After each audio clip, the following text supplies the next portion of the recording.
What's going on, guys, and welcome back to yet another episode of the Cozy Cast, episode 2. And right away, guys, I have to say just thank you for all the insane, awesome comments down below. The belief, I mean, we hit well past what I thought we were view-wise and just engagement-wise, and it just makes this so much easier to put this thing on. Again, Cozy Cast right now, all focused on Ignite, and I get to welcome yet again Mr. IRunShibb. Shibb, it's good to have you back for another week, bud.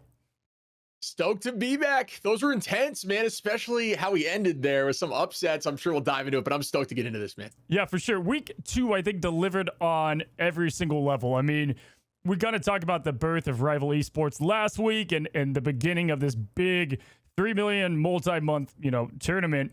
And my gosh, you want there to be a lot of competition and razor-tight margins between the teams and storylines to tell. The group stage, dude, delivered on every bit of that.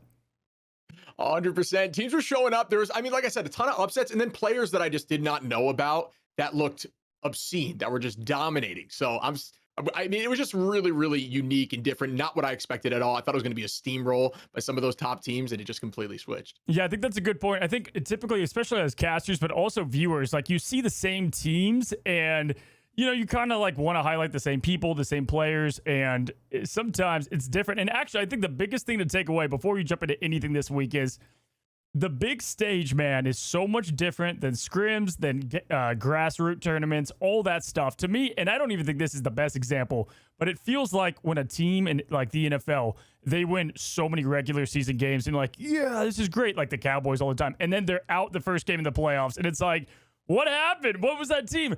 To me, man, I don't care how many wins you get off the record or in like very small, meetups and tournaments. It comes down to this. This is what I think represents your team.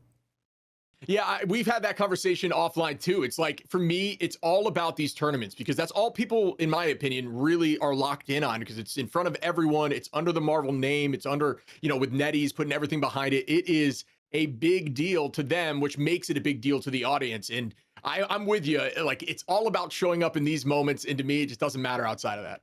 Well, guys, we have a great show for you today. We are going to be talking about the full recap of Group Stage 1, and then we've got the playoffs coming this week. So we have Thursday, Friday, Saturday, Sunday, all for the playoffs. The whole thing will be done this week alone, so we'll be looking and giving our predictions and checking that out. And then we're going to be welcoming back Vikki, Dogman. They're going to be coming on. We'll be doing our team power rankings, which what I love about this is we're going to look at what we said last week into this week.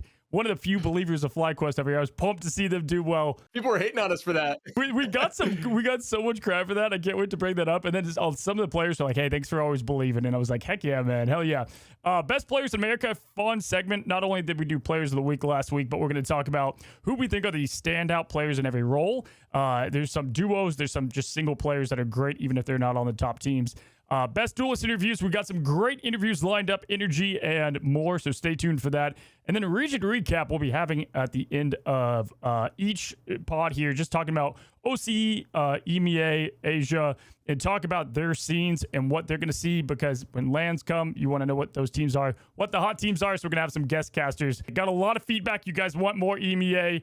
For sure, we will get that to you guys, no problem. And we have a good show, man. Looking forward to it. Yeah, I mean, you mentioned EMEA. I'm going to be honest. Like, I'm slacking there in knowledge. So, I am looking forward to hearing what they have to say and getting their the casters' take on these teams, because I feel like that's we've had our eyes. You and I know we know these teams so well now just because we're watching them 24/7. So getting that insider take on different teams is going to be massive. Yeah, especially next week when playoffs close, we're going to have a real good picture of what the regions look like, as a whole. And so we're going to be doing a lot leading up to what is going to be lands and what is going to be the first lands for Rivals as we find out more details about it. All I know is just the concept of it has me amped, man. Just absolutely amped. In-person event. Could not be more excited about it. But let's go and dive in, man. Let's talk about Group Stage 1. And if you guys missed last week, feel free to catch the first part here. But we're going to bring up first Group A, right? What do they call it? The Deadly Group? The Death Group? Yeah, the Group of Death. Yeah, Group of Death. The Group of Death. And, kind of showcased it. I think one thing we could take away is we know nothing as we went into all of these Group A stages and Group B. It's always fun. We do predictions before, like, the cast, and during the cast, we shout them out sometimes and, like, how dead wrong we were. But again, a lot of cool stories to take away here. Jobless Bums, people love them for a while. Unfortunately, they made an early exit there. But 100 Thieves making it all the way up. flawlessly to the upper bracket finals. And on the bottom there, Envy doing the exact same. And we'll get to that in a moment. I guess lower bracket, Shibb. This is where I thought the lower brackets were insane. In fact, we broke viewership records on the official Rivals channel. There's like nearly 100,000 people watching just lower bracket on a group stage, which is insane.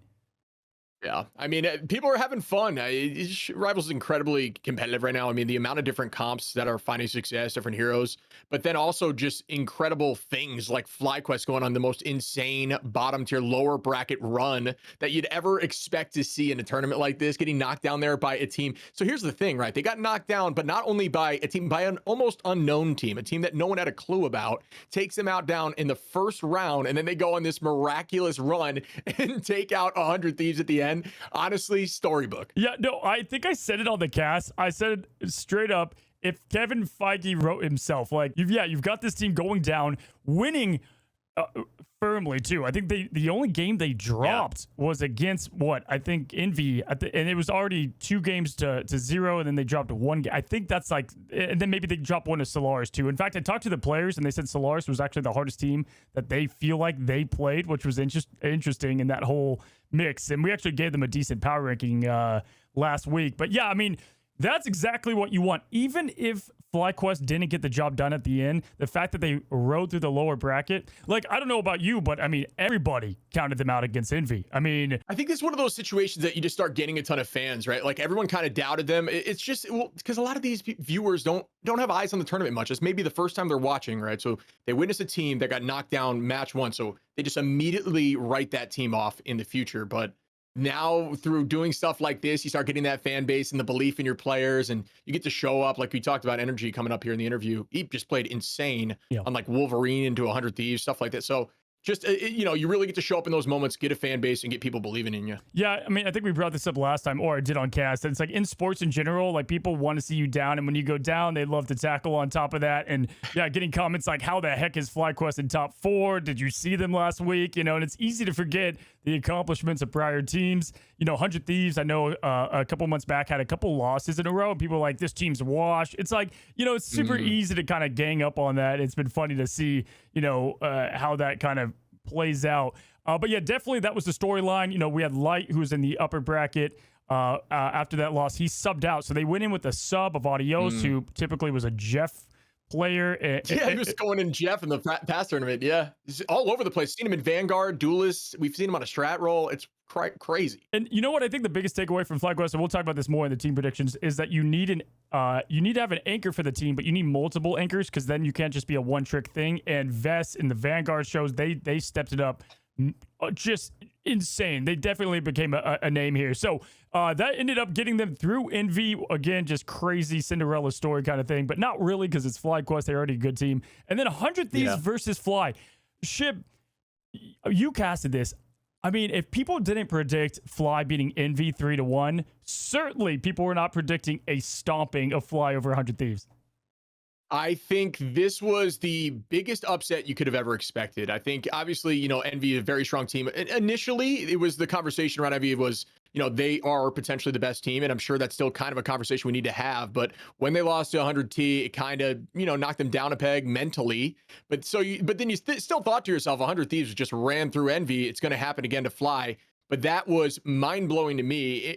I love it, right? Like we talk about all the time. I just want to see good games. I really do. I don't have favorite teams. I want them to be tight, which obviously we'll get into the reverse sweep coming up. That was crazy, but I would have never expected a full sweep of Fly into one of the best teams, or at least known as being if not the best team in these tournaments.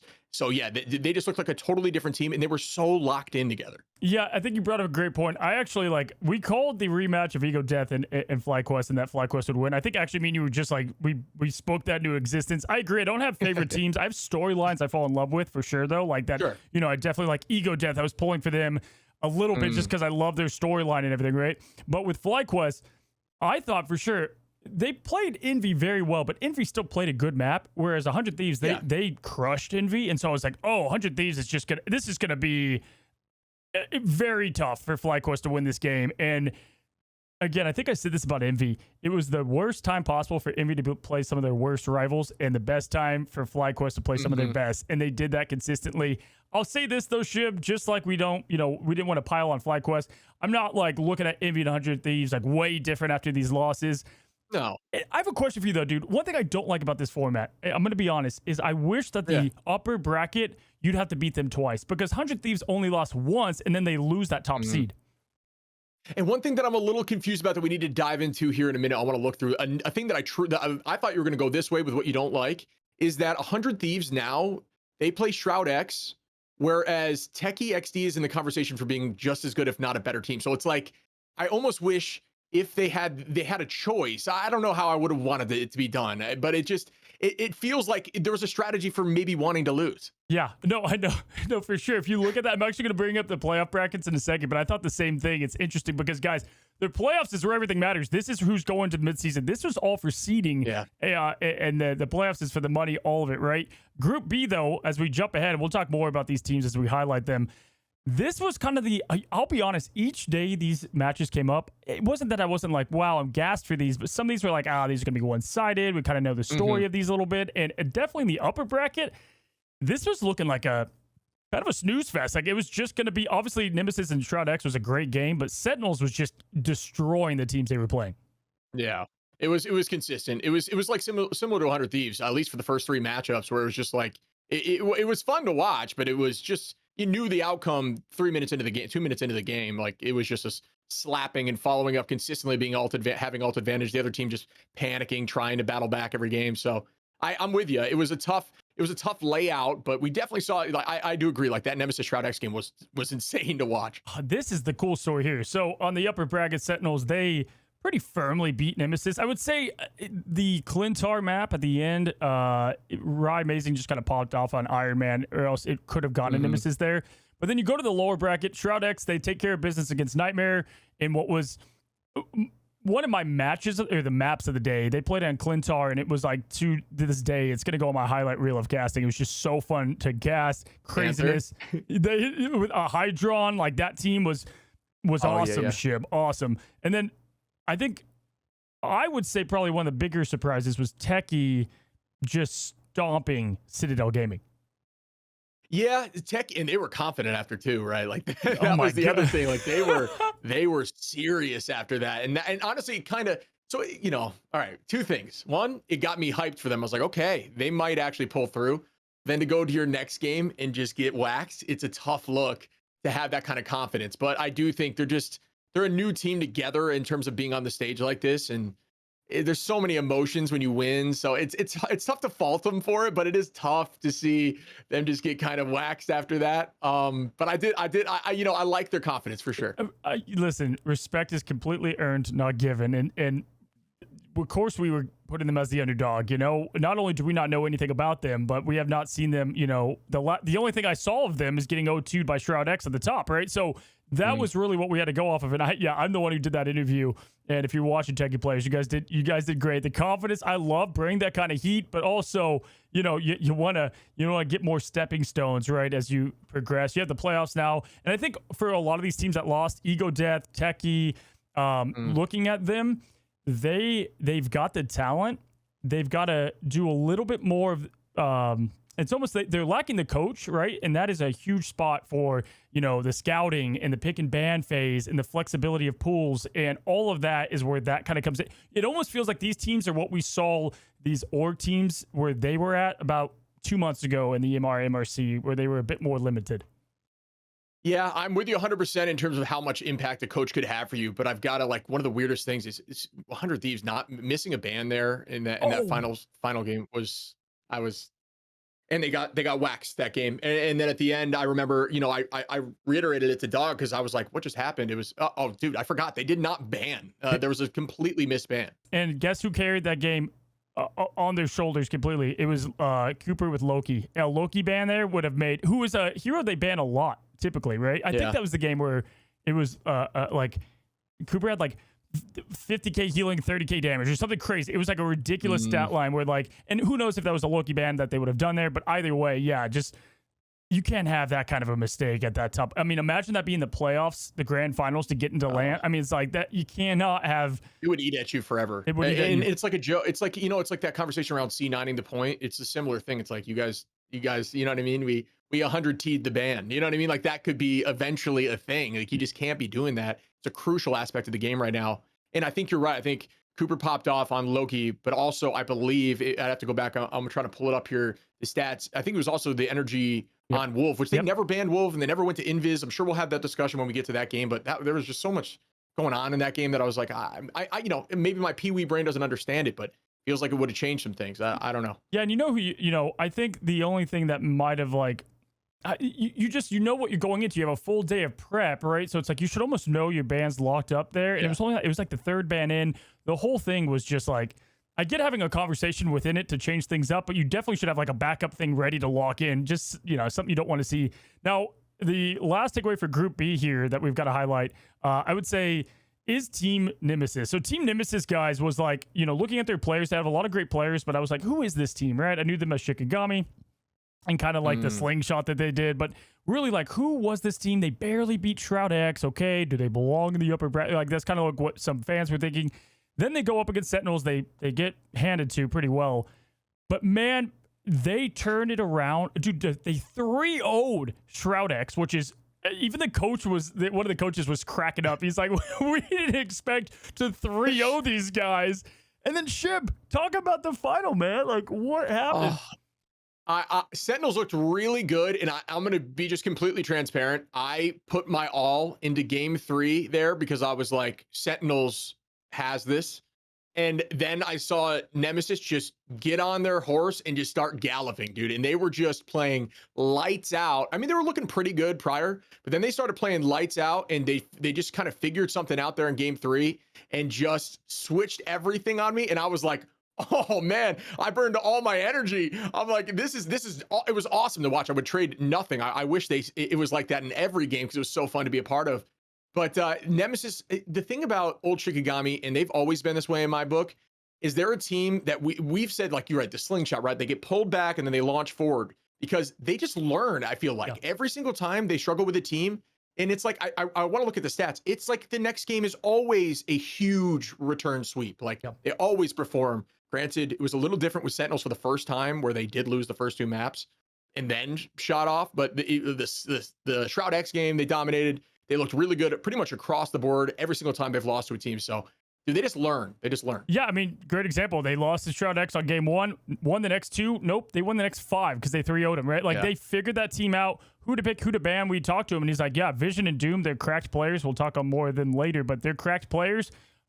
We are okay if they play these 4 heroes. The other ones we're going to get rid of, and they did all duelist bans, which we didn't see that often. Like, and to steer to that just for a second, first of all, I want to say reverse sweeps are the best thing that can happen for the sport. It's so sick, man. It's like it's so gas. And again, there's no way if we had a pick'em site and you had thousands of people filling this out, I don't think anybody would have put FlyQuest and Nemesis as the 2 champions. I certainly would have not even a little bit, and I'm not going to try to even own up to that, even though I think the teams are good. That is so healthy for this growing scene. So healthy for a team where Envy was the king or 100 Thieves were the king. Sentinels were right there. You couldn't want it any other way to have none of the 1 seeds get close and the 2 seeds at that, right? So awesome stuff there. Before we look at the playoffs, quickly on the bans and picks, man, pretty similar to what we saw group stage 1. Emma's were still out a lot, but I think this week it was actually like there was more, I don't want to say target banning, but a bit more of like team target banning, if you will, and not just a full strategist approach every time and this, that, the other. Yeah. And I will pull it up the bans here, but I was looking at them prior because I was working on a video for the updated bans. And you're right, it was very consistent. You still saw Emma, and now Emma takes, I believe, the most. She overlaps Loki, who was there last week. So Emma was just like every game now. It was like no longer a conversation about Mag and Emma, at least at the end of the bracket. It was just Emma like every single time. But then we started seeing like targets, like you're saying, that Cap now started getting banned a few times, had 5 bans, was not banned prior at all.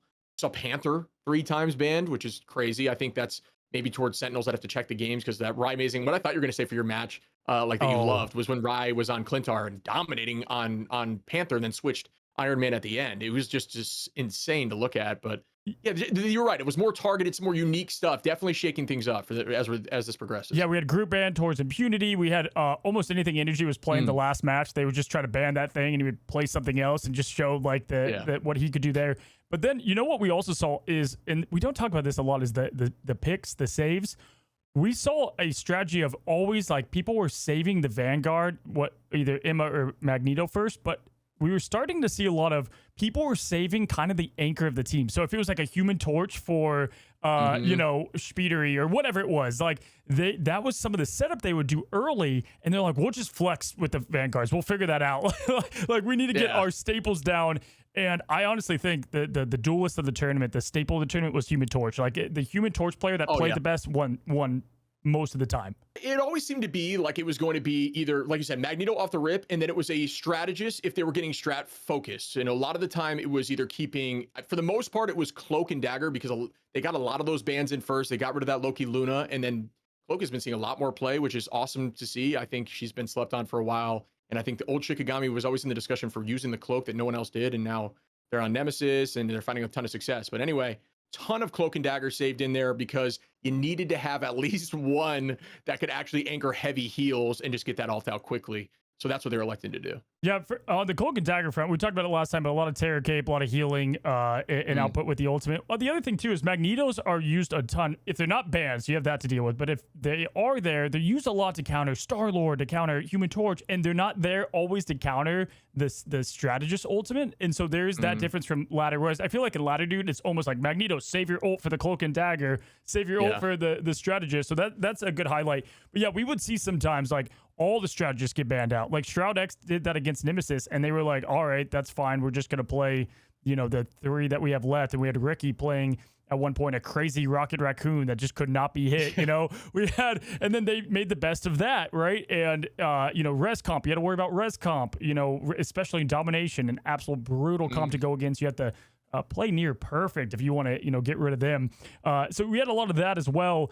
And then I would say Punisher got a ton of bans as well outside of that in the duelist department. I thought Punisher was Punisher and Wolverine. The team that banned Wolverine and the other one didn't often won almost every single time. Yeah.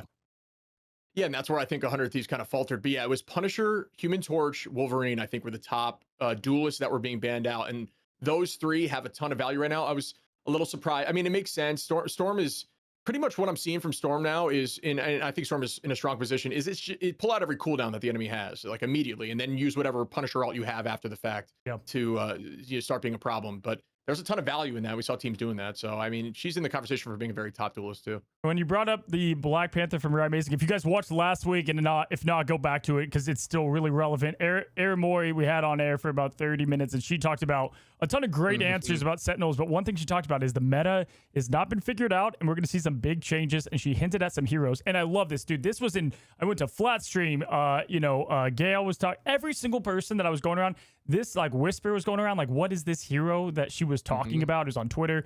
And then we found out it was Ryan Amazing switching to Black Panther and the Captain America of Crimson, and did it not deliver? It was gross. It was gross. Yeah, it was so good. I mean, I've always said that Panther's tough to handle in ladder. I played a lot of the thing, and it's, there's answers, right? Like, but when you are playing a really good Panther and that just understands engagement timing and is always far enough away from whatever counter there is, it is so difficult to stop. And Ryan Amazing was unstoppable, like actually unstoppable with Crimson. They walked through Clintar all the way to the very end. You're right. It was next level, and the strategy was right. She knew it was strong, and it was really strong. Yeah, we saw a little bit of that with Ego Death again. Like, oh wow, Black Panther, this dive comp, and the big difference between again competitive and here is that when you're playing at elite levels of communication, that's where Panther's going to shine the most because he's not the tickle monster anymore. He's the elimination finish monster, I guess, right? He's able to really get those finishes and just, you can't stop him. It's so quick. But the thing about Sentinels compared to Ego Death is Sentinels knew when to kind of swap off and go to different things. And it was just, they got that shock factor on Nemesis. That's why they 2-0'd him. Kind of like Ego Death did to Fly. It was like, whoa, Black Panther, what? Like this, what do we do? And then it was too late at that point because you're mapped down. And Ryan Amazing, again, I actually hit him up after. I was like, and I think it's fine I share this, but I was like, hey, bro, are you kidding me? Black Panther, your flexibility has been crazy because he was very kind of a couple hero dimensional. And he goes, yeah, that was a pocket pick. I didn't think anyone knew I had in me, is what he said. So it's a perfect way to recap that, and cool. super cool to see. Yeah, and and I like that for him. I love that for him because there's always that slight thing in past tournaments. It's like he just doesn't love the hella as much, right? And that was a big problem in seasons past. And during that conversation, whenever people would say stuff like that, I'd always say, just wait for another patch. Every teams are going to be very strong in different patches, and having like his torch is insane. His Iron Man's great. His Panther's obviously strong. Every patch, every change is going to highlight different players and different teams, and metas are still being discovered. So it just goes to show you can really pull out the craziest thing to get these W's. I'm glad you highlighted that because it is very true. Like we've seen great players, get dropped by teams because they don't have enough hero flexibility. And even though they may be the best at one hero, it just doesn't work at this level. And so these teams, I think as we continue to progress, especially now that we're entering season 3, which it's so cool to think we're going to have another hero within the mid-season. But like as we enter that, we're gonna have a hero every month, right? And so it's like your pool has got to open up massively.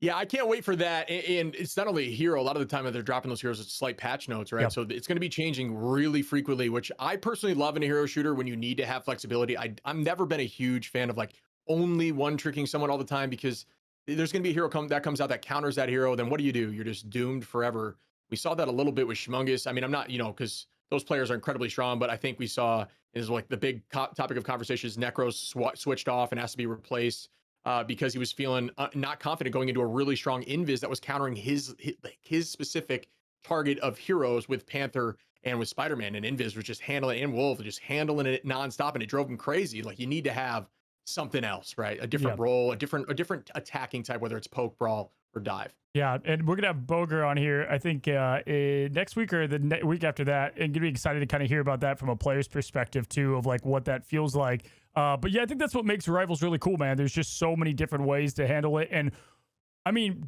we saw season 0 callbacks of Bucky Hella with Shroud X. Like we saw just about everything. There's a few heroes that we didn't see like at all, like at pro level. Like it's funny, Mr. Fantastic is fine in competitive ladder, but he just does not do it in pro play, dude. Or Thor. Yeah, Thor. Yeah, and they're on the old build, guys. Like we already highlighted this, but this was the old build the whole week, and so it'll be interesting to see if we get this new Awakened Thor, maybe even Moon Knight a touch more because of the survivability. I don't expect it too much. Maybe it's like a flavor pick. Like we saw it a little bit here. We saw a little Moon Knight. Maybe it's a flavor pick, but season 3 is only like a couple weeks away, so that's where, like as you said, there's like changes, to the whole meta, but. Quickly, I want to talk about, we'll do this a little bit at the end too, but we've got the playoffs, guys. And if you're unsure, the playoffs are going to start Thursday. The seeding has been done, and the playoffs is, if you thought this was a sweat fest, this is going to be where everything matters.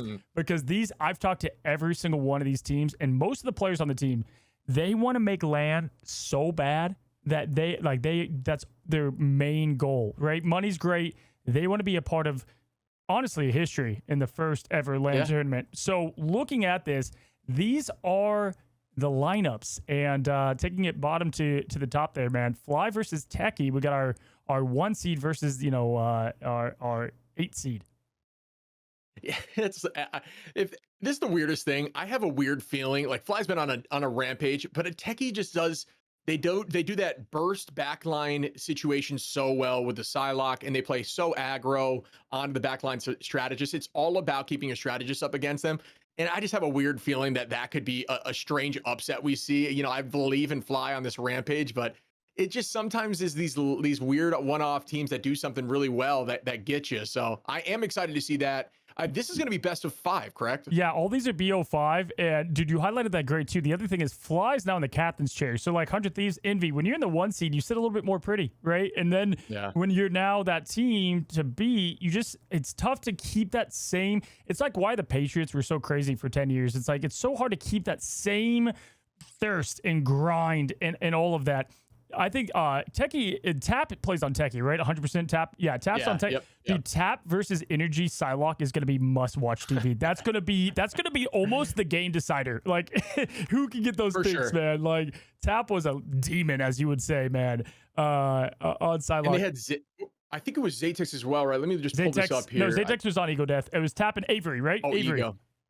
Was it Avery? Yes, Avery. Avery's in the sky, correct? I believe that's the situation. Avery would open up. We talked about this a lot, man, while we kind of talked about the duelist, how you would always have like one kind of key duelist on the team that would open up the play for the other. Like if Self did really good, Zatex would go off, and Tap was the same. If Tap was doing his thing, which he was, then Avery really had that kind of window to go do his thing because the players were so concentrated on stopping Tap, right? But Sentinels versus Envy is our next game. Crazy that we have two like teams that you would consider top 3, maybe even top 2 at times, going in the first round. Like this is an incredible matchup. Yeah, it's another heater. I think Envy's got a fire under them a little bit. You know what I mean? That is a back-to-back loss situation, and at this point, I'm sure they're just looking at the tapes. They all are. You know, we said that all of them could be in the conversation for an MVP team, a team full of just stars. So I know that is going to be a banger to watch. Yeah, dude. One team's going to lose 2 in a row, dude. That is such an ego check that you don't want to see that. 100 Thieves versus Shroud X. Unfortunately, Shroud X pulling 100 Thieves. You know, you don't want that. I think Shroud X, though, they've got the talent. That's the thing, man. Shroud X is this team. They've got such good talent on that team. It doesn't always come together. And my gosh, I love Dogman. You've played great, but there's oh my God, the ultimates. I was about to scream at some of these ultimates that he was trying to pull off as Magneto, right? So it's like that team, I think, don't sleep on Shroud X at all, but that's a tough matchup. Yeah, we talked about camaraderie. I feel like Shroud X definitely has that bond. I don't know them well, but just from the conversations, the interviews, it all seems like they're just very close and they have fun while they're playing. And I think I don't know 100 Thieves that well. All I see is the occasional tweet where things look a little like it could be a little back and forth with teammates and stuff. And you know, that could be something that they play with. Maybe Shroud X pulls something out with that kind of vibe, but 100 Thieves is just so good together. Yeah, you know, it's funny because these guys are all new to the scene, Shibb. I'm glad you brought this up because I was thinking about this, right? And I started to keep bringing sports up, but when you see these like quarterbacks or pitchers or whoever come up to the press conference, you never hear them go, "I did my part." You know, like in a team thing, it's tough to see, and I respect all the players, but on Twitter, you never want to kind of call out. You did that. That shows some riffles there, right, if you will. And I saw some of that there on Twitter where that can really start echo effects. Now, I know 100 Thieves that they are, these guys have been playing together back in Xbox days forever. Like, it's going back now. Console guys. I forgot about that. Yeah. For a year now, these guys have been friends. And so, like, they've got that. But when you're the number one, there's just more, you know, when you have, like, the best, you know, players on teams, there's just more stuff going on in the, off the camera. Or off the egos, eyes on you. People expect. It's difficult because you get put in the limelight whether you want it or not.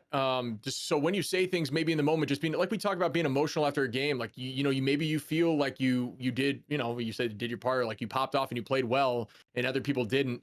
Still a team, man. So it's difficult, but you maybe tweet that out of anger, and maybe you want to delete it later, but you have so many eyes on you. You're you're a champion team. Everybody's watching. And they'll remember that. Even your teammates will remember that. Yep, absolutely, man. Looking at the next matchup, though, Nemesis versus Ego Death.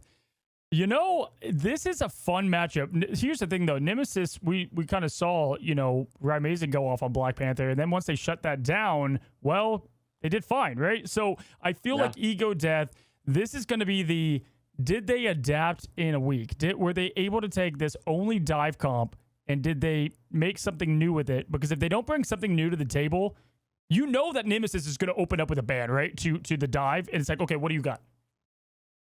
Yeah, I think you're right. And I think we're going to see you talk about them shifting. We saw they pull like Self loses Panther. We've seen him on a ton of different heroes. Torch too. He's a great Torch, but we saw the Hawkeye come out, and I'm wondering if they're going to try to make some sort of more traditional OG season 2, season 1.5 poke comp that still finds a ton of value, but they definitely do more unique things. And I think the banning has definitely affected them. Well, we talked last episode about like wanting to see them have success with the dive again.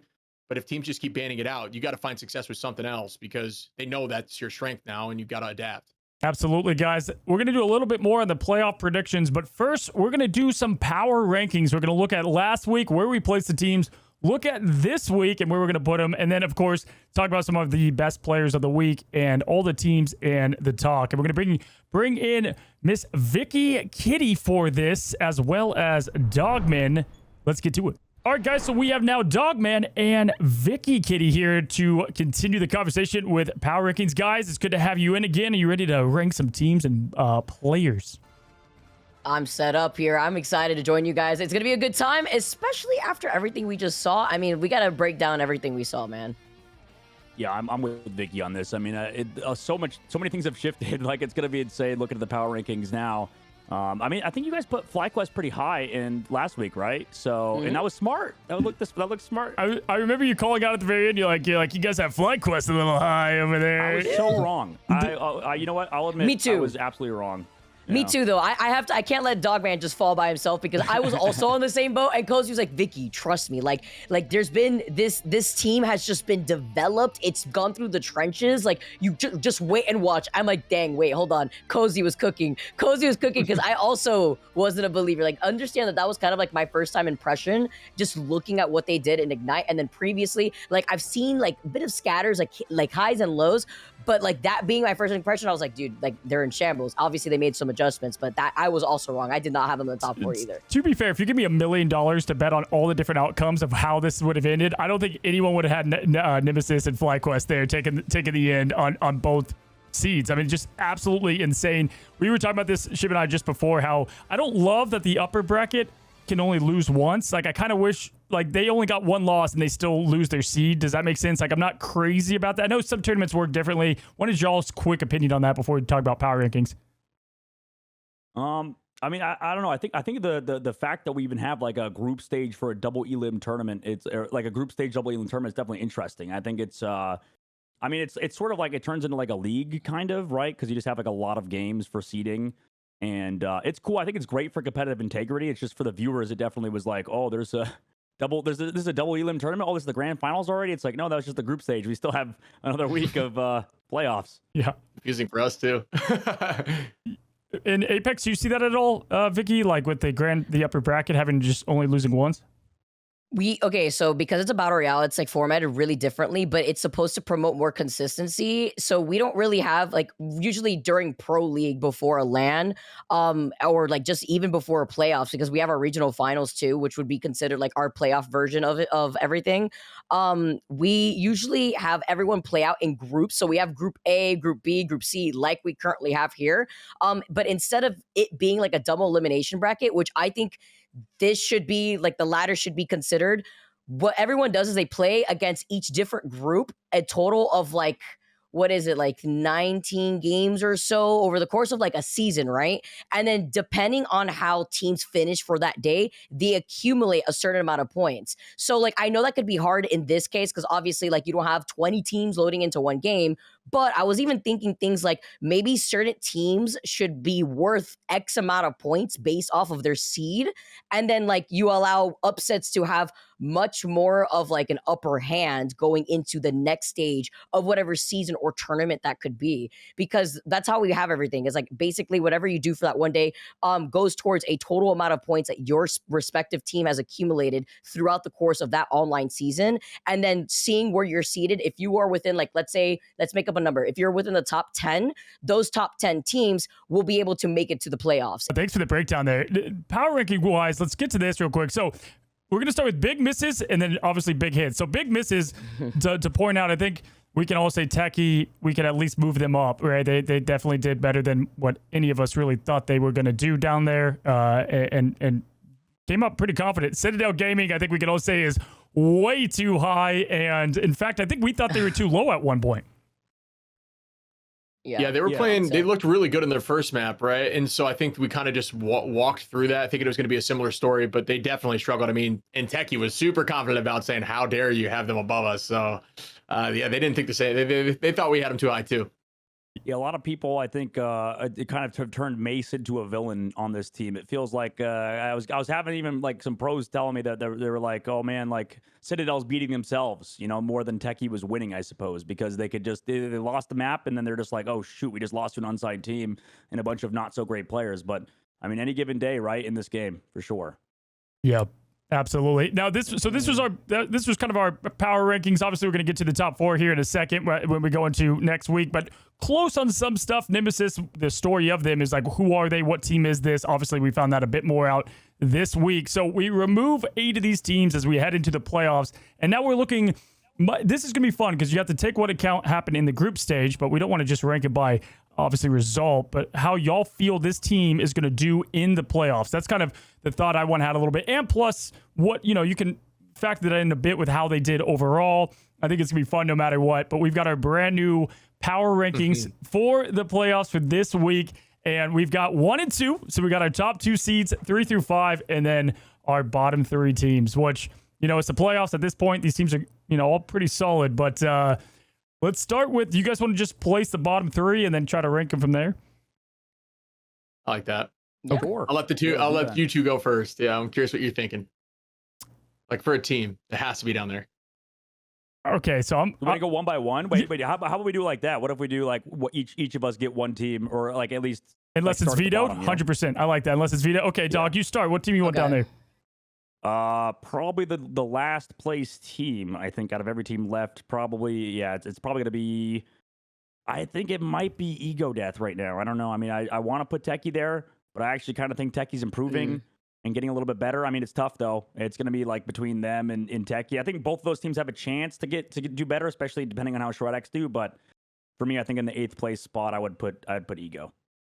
Yeah, I think that where it gets tough. I think these two are definitely down here in what you see out here. Again, they've played great, but just compared to history, compared to roster flexibility is one big thing in hero pool and what they're able to bring, strategy and cookups and things like that, and adaptability.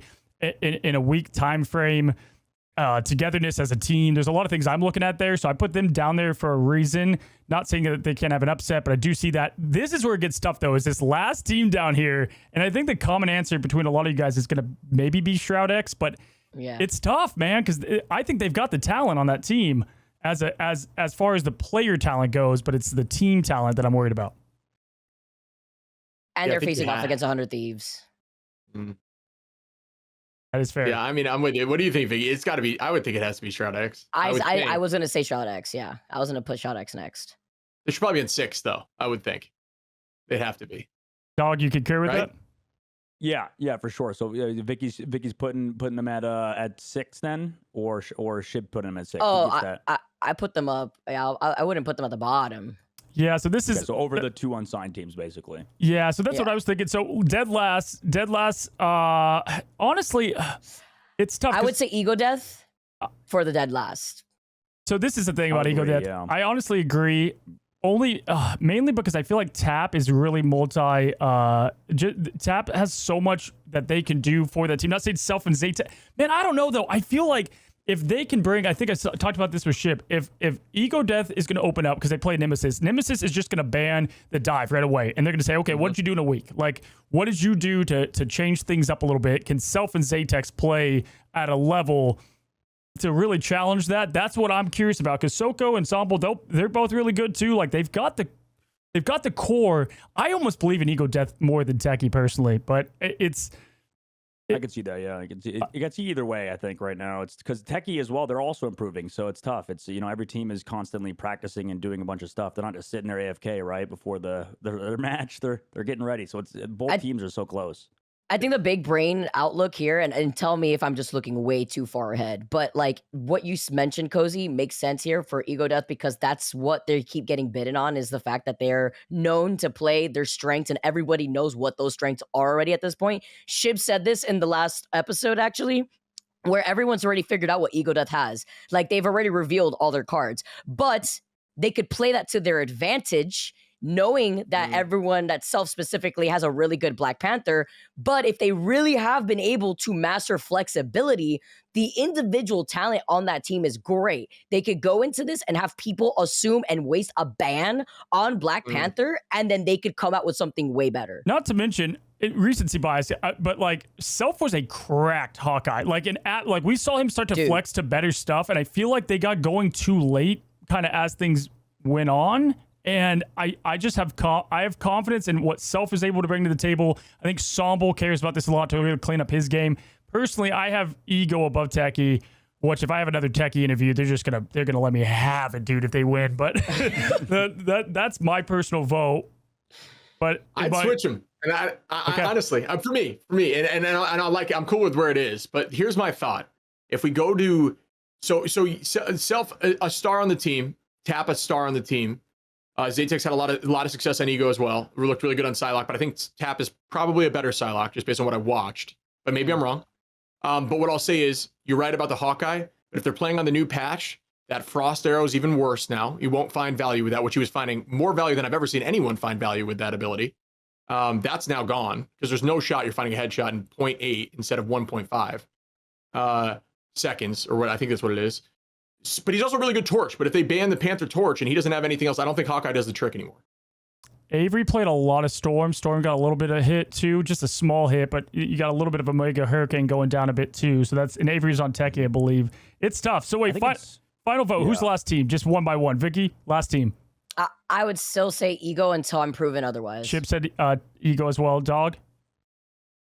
I might go back on my thing. It might be Techie. I don't know. It's close because I'm looking at like the strength of the schedule. It's like, yeah, Techie lost to Shroud X, but you know, and then Ego lost to FlyQuest. And I mean, maybe this is a spoiler for later, but I feel like FlyQuest might be the best team in the game right now. So it's like, yeah, Ego Death looked like amateurs versus FlyQuest, but I don't know how many teams would look like a good team versus a team like FlyQuest. So it's tough. That's my thought too. Techie, I think you're still a good team. Don't hate me. I had you guys as last, but yep, we'll put Ego Death. I got voted out. Vito, no problem. That's why I like four people. Yeah, I like 4 people here. And then I think I'm good with this. I think Shroud X, player-wise, we're going to talk about top players. I think I would have them, you know, some of their players are going to be on who I think are players of the week. Sorry, Coz. You know what's funny is that I could see a team like Ego Death beating Shroud X too, right? Just like in that upset matchup, you know? Yeah, so that's crazy. Yeah, and if you look at this, we've got Shroud X versus 100 Thieves, and then it's Ego Death versus Nemesis. So if Nemesis wins and 100 Thieves win, then it's Ego Death and Shroud X, correct? So that'll be that's where they can kind of showcase that. But yeah, so Shroud X again, they're right here. I think it's really tough for us to put any of these other 5 teams where they're at, right? So this is where things get heated because these are the guys on Twitter. These are the ones we talk to more often than not.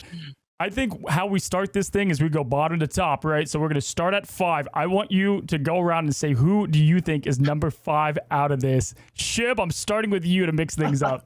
Oh, this is a tough spot to be in. I'm going to get smacked over the face, but I think I have to say, oh, this is so tough, man, because I'm not sure if it's even right, but I think that this is going to be so controversial. I think Nemesis might be there. You're saying we're so recency biased. I'm trying not to do that. And I think that they just kind of found out something about Sentinels and walked back. But they've struggled they've given maps up throughout the tournament. So they have the ability to lose to a few teams. Okay. I think 100 Thieves looked, I could talk about every other team, but I'm just going to put it there, and that's going to give me a lot of slack, but I don't know. I don't know. Okay. I'm going to throw it to Vikki now and then Dog. Okay, so I think this is also so hard, like, because we're basing a lot of weight on recency bias. The fact that Group B didn't have, like, the other stacked teams, not that, the other teams were very good, but it's so hard to see how, like, the testament of how Sentinels would have done with, like, another tier 1 org on their side of the bracket, like, similarly to what we saw from Group A. So that's why this is so difficult, because we only saw, like, the Sentinels versus Nemesis matchup in the winners final side. And then, like, we saw Nemesis then just proceed to, like, 3-0, then do the reversal. So I could understand that because we don't know what Nemesis looks like against other tier 1 orgs. Like, they could figure it out against Sentinels. Yeah, it took a little bit. We're in best of 5 territory. It worked.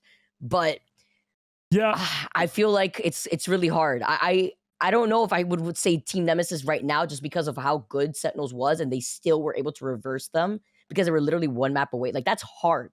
That's so hard. And to have the mental fortitude, like, in a moment like that, I don't know. I know I don't have years of experience competing like that. I've competed myself in fighting games, but that's hard. Like, that is really hard. So I personally, for me, I'm stuck between.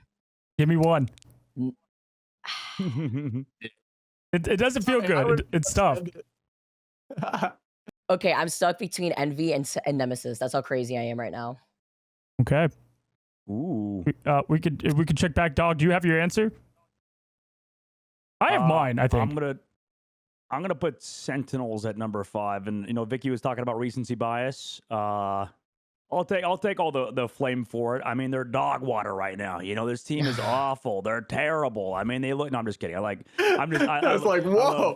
I love Ryan. Them. I feel like I can always say that because I actually like hung out with them and they're actually friends with them. So, but I feel like at the current moment, I would just put them at number 5, just in terms of what we saw to their games. You know, we saw them, first of all, lose a reverse sweep. I mean, that's brutal against Team Nemesis, but it looked like they didn't have any answers when they had to put Nectar on Hella. I just feel like maybe putting Ryan on Hella will be a little bit better later on, but I don't know. They have a week to figure it out in this new patch as well with the new changes. I don't know. Vikki, I'm putting up at 5. Yeah. You have your 5? All right. I'm gonna say Envy. Envy. Okay.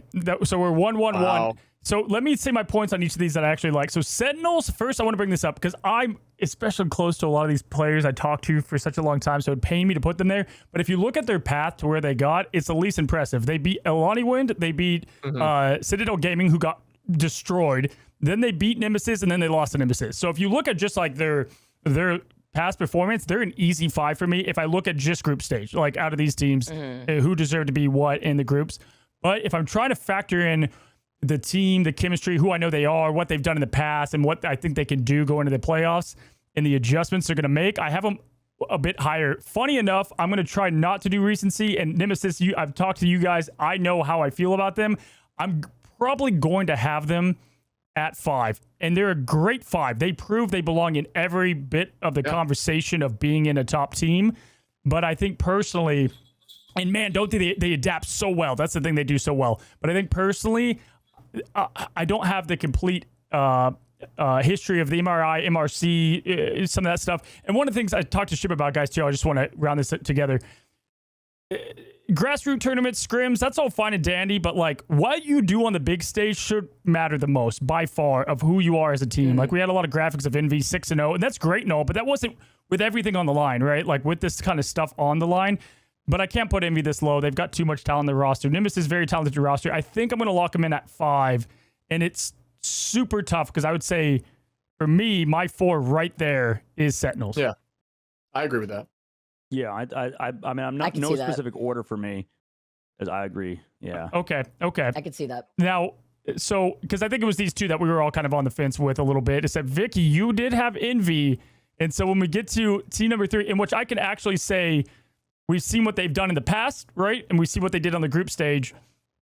They got flustered and they looked way off, and like 100 Thieves rolled them. And then they almost got shut down completely by FlyQuest. It's crazy. I think this is for me, this is easy to put them at 3 here. Can I say my opinion on this specifically too? Because I like how you mentioned like not putting too much weight on like grassroots third-party tournaments, etc. And that's why I was looking at Envy specifically, because I know right now Envy has a winning record, I believe, versus 100 Thieves specifically. And that was during what was it? Fight night? Yeah, it was fight night actually. It was fight night that they've had a winning record against right now. Then when there's a lot of money on the line, it changes perspectives, and it changes the way that you go about scrimming and trying to open up your own hero pool. And I think right now 100 Thieves, basing off of like their history with Envy specifically, they're using that to their advantage, because this is the main quest literally right now that they need to focus on, not like the weekly events. They could try to make it seem like I'm not going to give them credit saying that they're throwing whatever in these events. Like I'm going to assume that they're obviously trying, but that weight isn't on their shoulders compared to an event like this. Okay. Do you guys believe Envy's 3, Dog and Shibb? Yeah, this is exactly the way I would have it laid out right now. I could definitely be convinced for sure. It's. I mean, I want to put Envy higher just because from what FlyQuest was saying, what Yoki was saying, he was like they were more worried of Envy than they were of 100 Thieves for that matchup. So I don't know. I mean, that's not. I don't know if that's enough to push Envy higher. I think I would agree. Yeah, I think if it wasn't for the head-to-head. If it wasn't for the head-to-head that I saw 100 Thieves against Envy, I would be convinced. But it was because the nature of the head. If it was like a 2-1. Kind of looking close, but just from what I saw, it's like, man, 100 Thieves. I just think so, because then they got rolled after that, right? So it's like, that's where it makes it tough. And it was the same thing with Sentinels Nemesis. Sentinels destroyed Nemesis, and then they flipped the script, but they almost 4-0'd Nemesis. That's why I know they won a Nemesis and all that. I think 4 and 5 was a lot tougher for us because you're taking somebody who won the group stage and putting them in the last of these rankings. But that's why it's like you got to look at the whole stage. I think just at this state right this second with momentum, with matchups, again, I'll pull it up right here. Envy, right off the rip, they're playing Sentinels, and one of these teams is going to lose 2 in a row. 3 in a row for Envy. That would be insane.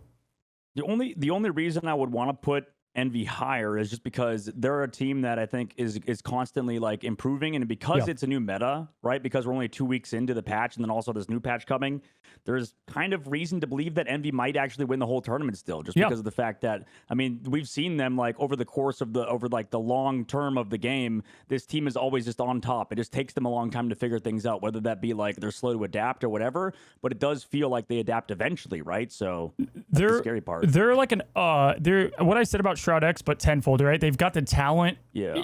So much talent on that team that they can win. And that can be said about really the top 3 teams, I think, for sure. Any of these teams, like, you can easily make a case for winning. I think Sentinels, the only issue I have with them is I think they have awesome play, and I think Nectar's, they're great. But I just, like... We saw it yesterday. It's just tough. Like, Ryan Mason can do his part, but like there's holes there where I don't know if there's as many holes in the other teams that are above them. But yeah, I think ultimately, go ahead. Can we put Envy at 2? I know that I understand where people are coming from with this. It's just because because of like, I mean, I wanna agree like emotionally, but I just feel like what happened, like, I don't know, like I heard Yoki say that about Envy, like they're scared of them. Then we heard Nemesis after they won, they're like, we don't want to go against Envy. They're terrified of getting second place. They said it's first place or fourth place for us. So okay. I don't know. I mean, let's go around. Am I putting too much into pro perspective, or I would be okay with it. This is very hard. I also feel like 100 Thieves were caught really off guard with the way that FlyQuest played too. Like, they played into their strengths. So I could also see FlyQuest being in that spot instead of Envy. So it's funny, if we look at players specifically, I like Envy's Vanguards a lot. I like Nero. Harvey's amazing, but he's been off his game a little bit lately. SJP... Well, he's just not as good into Flyers, but he's been playing other stuff too. But he's a really good Loki in the last few tournaments. SJP, we just saw for sure they're a much better team when they have SJP. Shibb, what do you think, bro? Because I'm probably okay with them at 3, but I think just out of what I saw from the matchup, I'd go with them at 2. But I'm fine with that. I see where you're coming from with that. The only thing I think about, which is kind of crazy, is like, and it's a difficult conversation because it was pushed the distance on game 2 with Envy and 100 Thieves held them 0.1 on Spider Islands, and it almost happened back, which is a thing, but it didn't, and they did push through it. So like they did get through 0.1, and that's and it's like Envy may have just been off. That's a good point. Weekend. It wasn't best of 5. It was best of 3 up there. If that was a best of 5 game, it was looking like Envy had some momentum to turn that around. They could have turned it around. Yeah. Okay. I don't know. So it's difficult because it's on both sides. Because I would say like, the point that I was trying to make was actually the opposite. Was that I think 100 would stay there, but I do think that Envy's talent at this moment is considered better. All right. Well, I'm fine with it there. It's you fine with where it's at right now, or where you want to switch? Yeah. My point was going to say. Yeah, go ahead. Sorry. We're trying to pick the future, right? So it's tough. Like we're it's past, future, present. So on purpose, I did 1 and 2 for a reason, because I knew this was going to be tough. Like I wanted there to be that tough place here. I think we're 2 and 2, so I don't even know what the tiebreaker is. The tiebreaker should be the teams playing together at this point, I guess, in the group stage. So I guess we will switch it. It's so funny because we're gonna recap this at the end, and I know esports Twitter, they're gonna clip it, so we're gonna get they're gonna be you're not seeing the whole way to the conversation unless you're watching right now. See, no, you know what? We're locking it in. All right. Now, number 1, Team 1, FlyQuest. Now this is the story, right? So this is the one we want to highlight. Obviously, this is the team that everybody counted out. They lost right away to an ego death theme, to a dive meta they were not expecting, and then they won handsomely. I think they dropped 1 game against Solaris, which I talked to FlyQuest afterwards. They thought that was the hardest matchup in the entire way there, is what they told me separately. And then they lost 1 game to Envy on the comeback a little bit. Outside of that, they pretty much steamrolled the whole rest of it, right? What did they they subbed out Light. We have that whole thing that happened. I love it because Light was like, I was the clown in the uniform, but then Vest came in and was like, no man, we wouldn't have been here without you. So obviously we're hearing that from the players though, and I love that whole piece. But like, what do you guys think it was? Because for me, I feel like this team is multifaceted with a lot of strength in all three roles. Dude, energy was crazy. Energy is insane. Like, he's the young player, Cozy, that we were talking about. Youngest guy in the whole league. Dude, that guy is insane. And he is so like, he was so calm and collected too. Like, and the support that he's got from his fan. I know that's extra details, but just, I think energy, like, it was insane. Cooper's also like always on fire with his survivability too is crazy. I think it's a good point. I think Vikki makes a great point about the fact that he is so young, the fact that he's already this good and so flexible. I think he is like the future of the game. And I think there's like a few players I'm sure we could point out later that also feel like that, right? That we have like Self, he's also a young gun. You know, so many of these guys are still, you know, growing up and are this good this early on. So it does feel like that sort of player, that sort of prototypical player is the future of Marble Rivals esports. Shibb.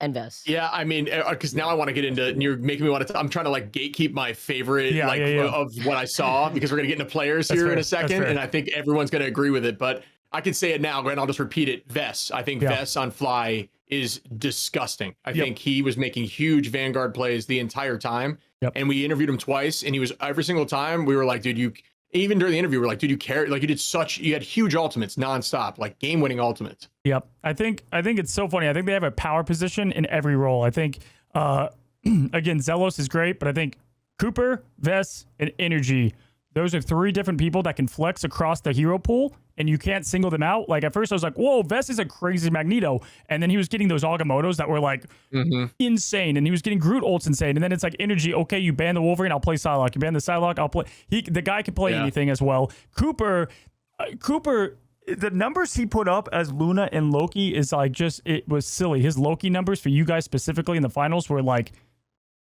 obviously insane too. So you wrap all that together. And then you have a team too that's like, you have nothing to lose. You have that momentum, and you don't fold. That's why I have them as the easy 1 seed. It's easy to ride the top end on the upper bracket, and then and then whatever happens. Dude, to lose game 1, I mean, that's the thing. It's a game 2's a whole game 1, and then you go the full distance because you have to deal with internal issues. You have to deal with social media. Like, there's so much more than just the gameplay that goes on when you lose game. The players were in shambles. I mean, like, Spark Chief was like saying he was staring at the ceiling for like the better half of a week. You know, it's like that. Oh, by the way, that was the best interview. Yeah, that interview was so funny from the camera. Everything like made sense. The camera angle, on the screen. The camera angle. I was sitting on the couch with my wife, and I was literally crying, laughing. I was like, "This is the funniest thing ever." You guys were handling it so well. Yeah, here's some quick highlights of the interview for those that did miss it. I love that we get to talk to you, Spark Chief. Hey, listen, bro, congratulations, big man. I've seen you on social media. I know what this means to you. Before I open up with a question, just how you feeling?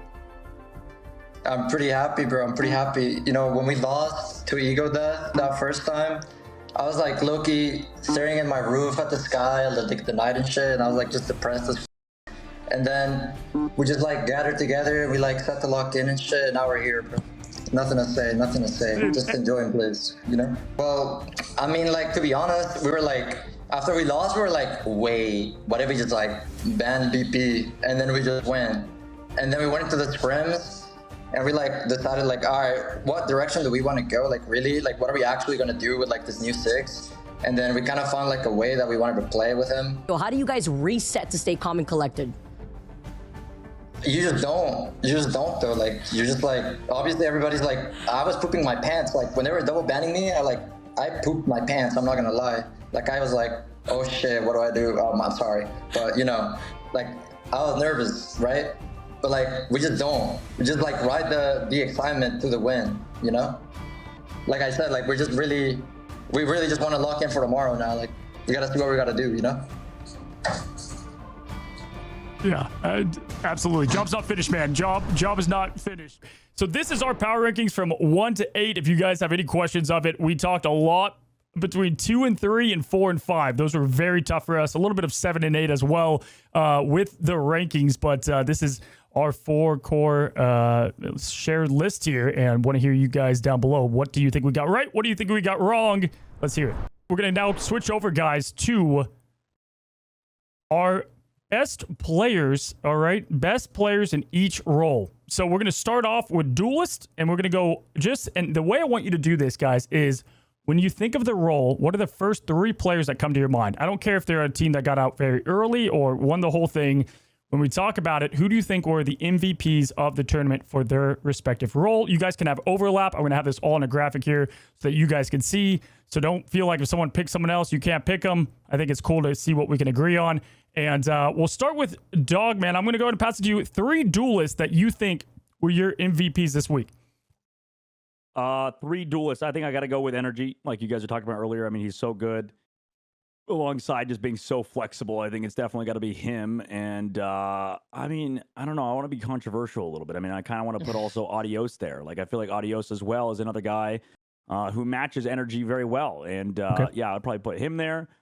And last one, shoot, I don't know. I mean, it's been a good tournament overall. It's been super fun, but I think I got to put, in terms of just like breakout, like Ignite series, I think we got to put Self. I mean, it was just like, for me, I know he's like, you know, the bottom seed per se in this entire thing, but I think he just did so much on that on Black Panther. He was really good on Torch. Just feels like a good, you know, pick for me in terms of what I think of when I think of a duelist in this game right now. Okay, Shibb. Yeah, I like the Self pick a lot. I was going to say the same thing. So I'll find you. Are we trying to just different across the board? Yours. This is your Shibb. Your top 3, buddy. I'm going to throw Energy. 100% agree. Energy looked so good. I don't know why they didn't go Invis, and I don't know why they didn't ban Wolverine, because it was the hugest problem. It was dominating 100 Thieves, and I think there was just an ego thing of saying we can handle it, and they could not handle it. So Energy has to be there. I think I still, without a doubt, have to say, and this is up in the win for you guys. I think Terra still, even though he got yes. 55k damage on the game they lost. I mean, he went on like a 5-minute again spree. Like, I had to stop casting, and Dog had to jump in because I was so tired of saying like, and he's still going again. Like, still played great. You know, he knows he's good. Then other duelists, I don't want to say Self because you already did, and I think that's a nice one to call out. No, I'm doing it. I got to say Self because I'm going to be real to my 3 that I would have said. I like this too because there's some big names not mentioned so far. We have, you know, people in Sentinel, Speeder. There's some big names out there, but I like this because those are names that have been talked about a lot. And I think a lot of what the group stage showed is that there are some new, you know, people that are coming into contention. As like Energy was considered a good player, but now he's considered one of the better ones here. So Vikki, I'll pass to you and I'll end. Okay, so my 3 is, I have to give it to Energy again because Energy is just crazy. So that's 3 for Energy. I was gonna say Terra because that one play was absolutely insane. But just even though this is like super hard contested, at least in my brain, I'm gonna have to give a shout out to Mello because Mello played so well. Has a crazy flexibility. Yes. Like, dude, that Torch is insane. And then. I'm trying to think. I was going to say Terra too. Yeah, but no, I'm going to say Rymazing, dude. Rymazing was also like crazy. So yeah, those are going to be my 3. Mellow, Rymazing, and an Energy. Yeah, it's so funny. It's almost like we should have just had the Energy like autofill, and then we could do the next 3. Let's make it 4. How do you not? I think he's the story of the tournament, and he was the backbone that if he didn't play well, the team lost. And I think that Energy, he delivered on every level, played very well, and just had me the most like flabbergasted that I was like, just shut him down and you win. Oh, you literally cannot. And he was just pulling plays. Play after play. Yeah, I got to make it 4 for Energy. Shout out to you. Funny enough, we had him for the interview this week too. So heck yeah, man, giving the man his flowers here. I would say when I think of like people that like really, if they did not have them on the team, it would look completely different. Was gonna have Mello. It's a slightly like it's right there since you did Vikki. I'm gonna go with someone that has been mentioned. I think Vision, and it's really Vision and Doom, but I think Vision on Shroud X, it was a tremendous player, and he did everything he could each and every single match to do his full role. I mean, the guy almost won for his match each and every time. He always rose up. he was that Terra switch too. Like he would go to Bucky and he started doing cracking impacts, like trying to just like single-handedly carry for that team. And I think Vision doesn't get enough love. And if we were to talk about like duos, I think Vision and Doom are one of my favorite duos per se. Just really good flexibility between the two. Yeah, Self, great call out. These guys are all great call outs, but I'm going to end with my third on, oh man, how do I not say Terra? But I'm going to go because we haven't Speedery. How do you not? I think Speedery. Oh yeah. Yeah. Talent wise, like we saw when Envy was down 2 games, their whole pick and ban phase was just to support Speedery. They locked the Storm, and then they had Mantis for Cal. They're like, Cal, you're on Mantis duty. Give him the damage boost.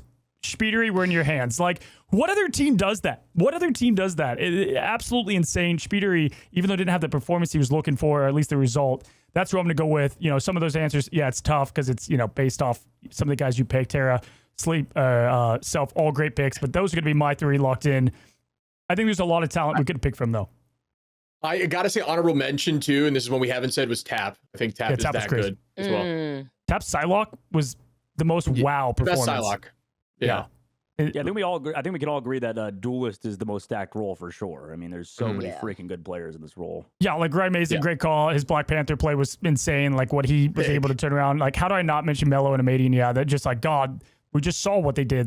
They went crazy. But yeah, let's go to now. We're gonna move to Vanguard, and this one is probably gonna be a bit more tight and repeat of names, but we'll start with Vikki. No, we'll start with Shibb, then Vikki, then Dogman. Top 3 Vanguards. I'm gonna say Vess. I think Vess just kind of showed up for me this last week. For like, really started seeing him in every game. Like, just kind of drew my eyes to him because I haven't really had that much focus. So, and it just was consistently good. So, gotta say Vess. Trying to think of like, you know, I liked how what I'll say is this is where it's more unique. I think I'm correct here. I think was it Scatter that was playing more, or not? It's Scatter that was playing Hulk more, or was it Craze? Craze was playing Hulk. Craze was the Hulk, yeah. Okay, so I gotta say Craze for the Hulk because I think Hulk is being slept on a lot.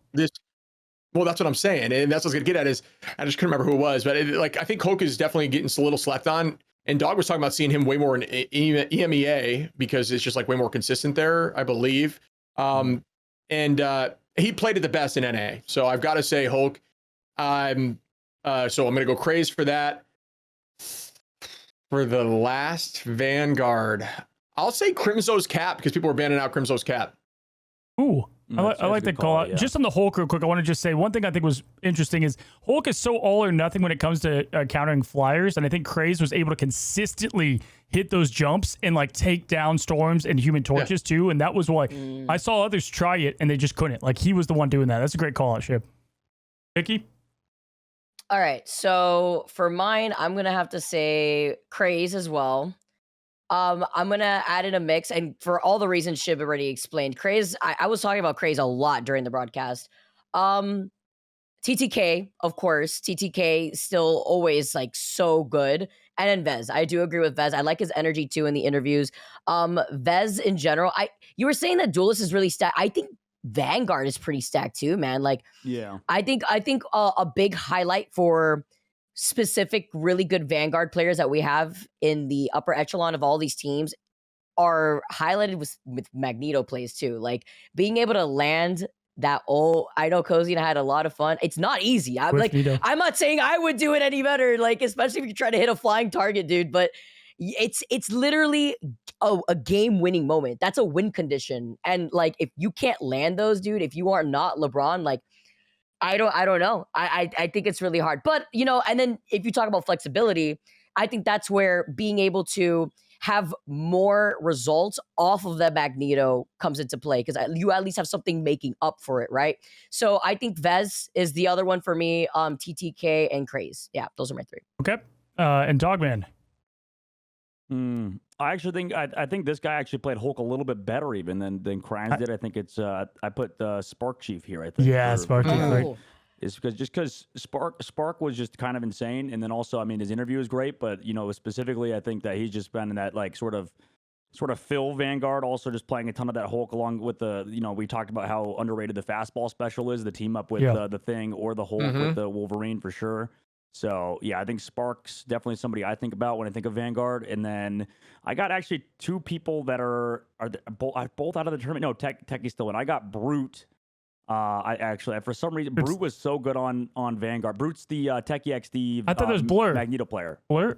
Or no, it was Brute was. I mean, I think they both play it. I think they both play. I think. Yeah. Wasn't Brute on Magneto? I swear. Yeah, no, yeah, you're right. I think it was Brute, and Blur was more the cap and stuff. He did great too, but yeah. Blur was cap, Blur was also So and he's who we interviewed. I think we interviewed Blur. Yeah, yes. In Brute was just kind of nasty with it. I think he was just kind of doing a lot similar to what we see out of people like Collusion stuff. I think he is another top Magneto player. He's just on an unsigned roster, and I think he's really good. And then the third guy, I actually got, oddly enough, another Magneto player. I got, because there's, like you guys said, it's so stacked. Specifically Magneto play for sure. Vikki mentioned it. There's just so many good Mag players in North America. So, I mean, I put Gilbert Noodle here. He's not even in the tournament anymore. Solaris lost. Gilbert Noodle was just like low-key the best player in Solaris, and it was kind of a surprise for me because I was just like, oh, this guy came in like last minute for them, and he's just kind of nasty with it. So, yeah, I don't know. Gilbert Noodle for me, even though he's on a team that's not even in the top 8. Oh man, I like these answers a lot for sure. You know what's funny is like we had a hard time ranking Envy, and Envy's not getting any players on their top players of the week. But it's fair. I think it's fair and warranted. Like Kalush, if you were to ask me like a week ago, I'd have him as just overall just Mr. Clutch, right? But it just didn't come together this time around, and that's for a number of reasons. Okay, so my like crazy pick or like kind of like. We didn't see a lot of him because he got eliminated, but man, this guy was the team. I'm telling you, this man, how his performance was living by the team. Hydron on Strange this week was like stuff of legend, dude. This guy was going off, and he single-handedly was almost getting them to advance, and I almost wanted to see what Nightmare could have brought to Nemesis and onward, because I think they were going on a pretty good run there, kind of like the FlyQuest thing we were seeing. So Hydron's kind of like my WoW pick. Vest, I can't not say Vest. I remember watching Vest. Me and Vikki did almost all but the first FlyQuest, I guess, in the grand finals, but the ones in between there, again, it's like Vest got a quad elim there with Magneto, and I'm like, wow. Then he played Groot, and then he did the quad setup with that, and then the guy just played every role, and then it sealed it for me as my Vanguard player of the entire week when I was watching you guys, and his Agamottos were just like. So they're huge, and it's so hard to pull those off. It's so obvious almost when they're coming, and they're clocking all these things, but like just continue to hit those. So how do I not say that? And to end it, so I had Vest there. Man, there's a lot of people I could pick here, but I think honestly, I'm gonna go with. Am I gonna go double? Let's see here. There's two I'm thinking of between two, because it's like I feel like Crimzo is a lot of that heartbeat behind Sentinels, but I think ultimately I'm going to go. Why am I blanking? Not Vinny. Who's the other guy in 100 Thieves? Why am I? TTK. Oh, yeah, TTK. I think that's got to be TTK. Yeah, he's disgusting. Yeah. TTK, like. That was going to be my separate call out. Thank you. Because he, kept on. 100 Thieves, they got rolled at the last thing. But, if there was any force pushing back, it was obviously Terror. But TTK, TTK would get that set up, would have something happen. Yeah. And I think it's easy to kind of skip past that. But, and not to knock Vinny, but we've seen better from Vinny. And I think TTK really helped that Vanguard role. So that would be my final third pick there. And honorable mentions before we get to this strategist. Yeah, I would say Techie for Sen, and TTK was going to be my honorable mention, but you already threw him on there. I just think TTK is the most consistent with those mag bombs, and he is always dude, we had that crazy player where he always does the smart thing. He just always knows timing of cooldowns, and always seems to find. It's 3 in a row that I was like, that's not going to land, and then it found 3, and I was like, oh wow, that's insane. Right. Yeah, it was odd that it was a quiet week for both of the Vanguards out of Envy for sure from Collusion window. I mean, maybe comp wise, you could say that was what the reasoning was behind it, but for sure it was odd. We talked about it though. We talked about Collusion just being on Strange the whole way through, and then he swapped to the Magneto role, and we saw they changed up some strategy there, so there was some reason behind that, right? And I think maybe that had to do with it. But yeah, and actually, I'm looking at my notes. By the way, Gale, I think, is a great duelist. A shout out, honorable mention. But let's in on strategists here. Strategists, and this one's fun because I think we're gonna have different answers here, guys. Personally, for strategists, I think. Let's go start with. We'll go Vikki, Dog, Shibb, then myself. If you guys want in on that, Vikki, your top strategist. Okay, so Cooper is up there for me. Ricky from Team Nemesis was another one that I mentioned a lot. For the last one, this is tough because I highlighted a lot of them. I'm leaning into either Harvey or SJP because they both did super good, and I believe they both cover each other really well. But I'm gonna go with Harvey. I'm gonna go with Harvey because of like the Loki plays too that we saw. I'm just gonna go with Harvey because he also put on some pretty good numbers. But I liked watching Harvey play Loki specifically. Okay. All right. Dog? I think I'm copying most of Vikki's homework here. I think it's Cooper and it's Ricky, just two of those guys. They're both really good, like Vikki said. I mean, they were both amazing. I mean, I want to say Zelos to like make up for the fact that he's like always underrated for sure. But I mean, I think Cooper, Ricky for sure. Vikki's right. I think Ricky was doing so much on Invisible Woman, and just every strategist in general. And then I gotta probably say Korova on Sentinels. I think that his Luna Snow was nasty. He was like finding picks when his team couldn't buy eliminations. So like I think that he definitely was like he said with Crimzo, with what Cozy said about Crimzo being the heart of that team. I think Korova is also like another backbone of Sentinels for sure. Yeah, Shibb. I think that Korova is one of the most mechanically skilled strategists, just in terms of he loves playing hit scan strategists and plays them better than anyone you can name, or just up there with anyone you can name. So I have to say, I was gonna say Korova. Cooper Tastic is my number 2, and then 3 is where it gets tricky because I don't want to say Ricky. We said Ricky. I want to change it up, so I'm gonna go, and this is kind of a unique one. I'm gonna go Nero because I think Nero plays one of the best Ultrons. Yeah, I'm actually good point. Yeah, I'm glad you brought that up. But yeah, Nero's Luna, outside of recency bias, like Nero too. If you looked at the maps they lost, Nero still pulled his weight pretty heavily. So I'm gonna actually back you up with Nero. I think Nero is definitely one for me, no question. Cooper, you just can't ignore it. Like Cooper's stats were literally insane, and just what he was able to pull. Last one, there's like a lot of honorable mentions of like I think it was Ad there for Techie, did really solid and like continued to pull a lot of weight for them. I think both Fidel and Nuck are just like 2 really good players, but I'm gonna knock them back a little bit just for the final result there. So for my final spots, I have Nero, Cooper, and then yeah, man, it's funny. It's between 2 kind of unsung heroes a bit, and it's Korova and Zelos. I think Zelos doesn't get enough love. Like usually it's like always like one player that gets the love, and Cooper does so much. But I think Zelos really opens up a lot of what Cooper does too. But Korova, I don't think that. Yeah, oh man, this is tough. Yeah, I'm gonna go with I'll go with Korova. I'll back that up too. I think that's my 3. I think that what he pulls for the team is vital for that team. But Ricky on that raccoon, good gosh, good pull there. So these are our players of the week, guys, and who we thought not only made the biggest impact overall for their team. A lot of names could be said together. We might do duos here next week to switch things up because I think duos is a different conversation. And if we were talking about that, it would look a lot different. But again, tune in here to the pod to see the reasonings behind these picks. Alrighty, guys. Well, we've got an awesome interview this week. It's with the one and only Energy. And Energy, I want to open things up to you, my guy, by saying we had every single caster go through all of the players within the tournament, and we said 3 players in each role who was each other's favorite and player of the week, and everyone agreed at the same time. Energy, player of the week, all roles, all teams. Buddy, you just went off on the group stage, man. Who are you, buddy? Tell the people. Yep, I mean, I'm Energy from FlyQuest, proud to represent my org, my team. We did a really good performance this group stage, #1 seed, and the other group stage it was #1 for Nemesis, so pretty happy seeing us not only succeed, but our friends too, so it's really good. I guess let's open up with, and I've been saying this a lot, I think you're the youngest guy in this entire tournament, is that correct? I'm pretty sure I am. I don't know if there's anyone younger. Right now I'm 16, turning 17 in about a month or so, so yeah. Dude, I don't know if there's anyone younger. Me and you at 16 look a lot different. I can tell you that much, man. Like, I kind of talked about you in the main cast of like, as a young kid, you play with maturity that most pros way later into their career play with. Both demonstrated on interviews. You've always been really, just awesome there, but also just within the game. Can I ask a little bit about your, we got so many Marvel questions, but let me ask, like, how'd you get into gaming? How'd you get into the pro scene? Like, what's your backstory there a little bit?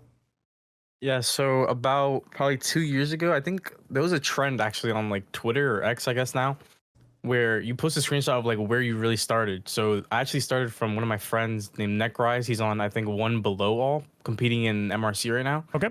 He's a good tank right now, but he messaged me and we were like all console friends. So I don't know if all the casters and all the like fans know this, but a lot of like the MRI, like the top team, so 100 Thieves, some of us, some of Shroud, a lot of Nemesis, we're all like console people from Overwatch and maybe from some other games, most from Overwatch.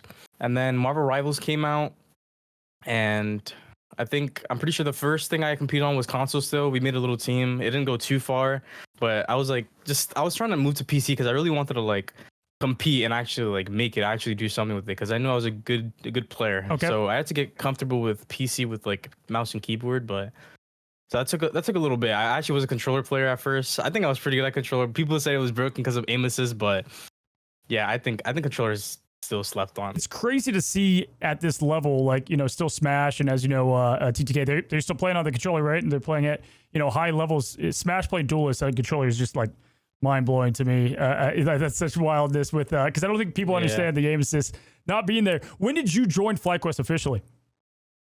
I think I joined about like early, I want to say, well, I was on the team before, I think like January, but when FlyQuest became FlyQuest, I think it was like February, around then. So the only thing without you was the Euphoria game at the MRI, the first one? Yeah, so they were competing for a while. I'm pretty sure they competed since the beginning of the game. Okay. I don't know how they did in the alpha. I think in the beta, they got second. Yeah. They beat 100 Thieves, or what now is 100 Thieves. They used to beat Mutants. They beat them and then lost to Nightmare. Yeah, and then it's crazy. This team is one of the few that have been together for a long time, and we kind of talk about that a lot on the cast. How, you know, that helps a ton, right? Like when you guys have that kind of natural friendship and like the been there, done that mentality, which is why last week everyone's like, I can't believe you have, you know, FlyQuest in top 4. That I had you guys there. It's like, because you've been here before. Now that being said, if I was watching sports and my favorite team got hit with a first loss, you know, it's like, it's scary. It's scary to see that. I know. But dude, did you expect the performance that you put on in specifically? I know you're a humble guy, but I got to say, man, like you were a big piece of that glue that if you didn't play at this level, especially Light, you know, subbing out Audios, we've seen him subbing as like Jeff and whatnot, but like him coming into his new role, like I said immediately, if Energy's got to play at the top of the top level of his game, and they could not figure you out, man. Like starting at the beginning of y'all's journey there, like take me through, because again, I've quoted this a million times. Like you guys on Twitter, like a lot of you players love you guys. You wear your heart on your sleeve. I think that's really fun to see, Spark Chief especially, right? But you go in, you have all this kind of hype going in, right? It's the first big stage. You go in. Ego Death does the dive thing. No one was expecting it. The Black Panther comes out, and we know that song and dance. We've asked you a lot about that. But take me through not only that loss, right, but that the mentality of like, oh, wow, maybe we're going to get out immediately. Like, how does the team go from that to the win? And I want you to also take me behind the scenes of like y'all's like morale and like what was being said between the team. And like that's one thing that I'm so shocked that you guys were able to button up so good to have the run that you had. Yeah, so after that Ego Death loss, I mean, they definitely just came out stronger and better, and just something that we weren't used to. So after that, we just knew like we're not gonna get out of this tournament. We know that we're a top 4 team. We know we're one of the best. We can be the best if we all play up to par. We like everything on our team is, if we're doing our best, we know we can be the best. So after that Ego Death loss, we were like, we know we're the best. Like we know we can do it. We're not gonna drop out of this tournament because of some like just something that we're not heard of. Like we're gonna adapt to it and we're gonna do better. So I think after that Ego Death loss, the next day was Solaris, and then we played them. We did that. That was a pretty good game, pretty close. And the next thing was Java's Bums. Like that was just like spawn camp. That was like the fastest game of the series. No disrespect to any of them, but yeah, that was like a really fast game.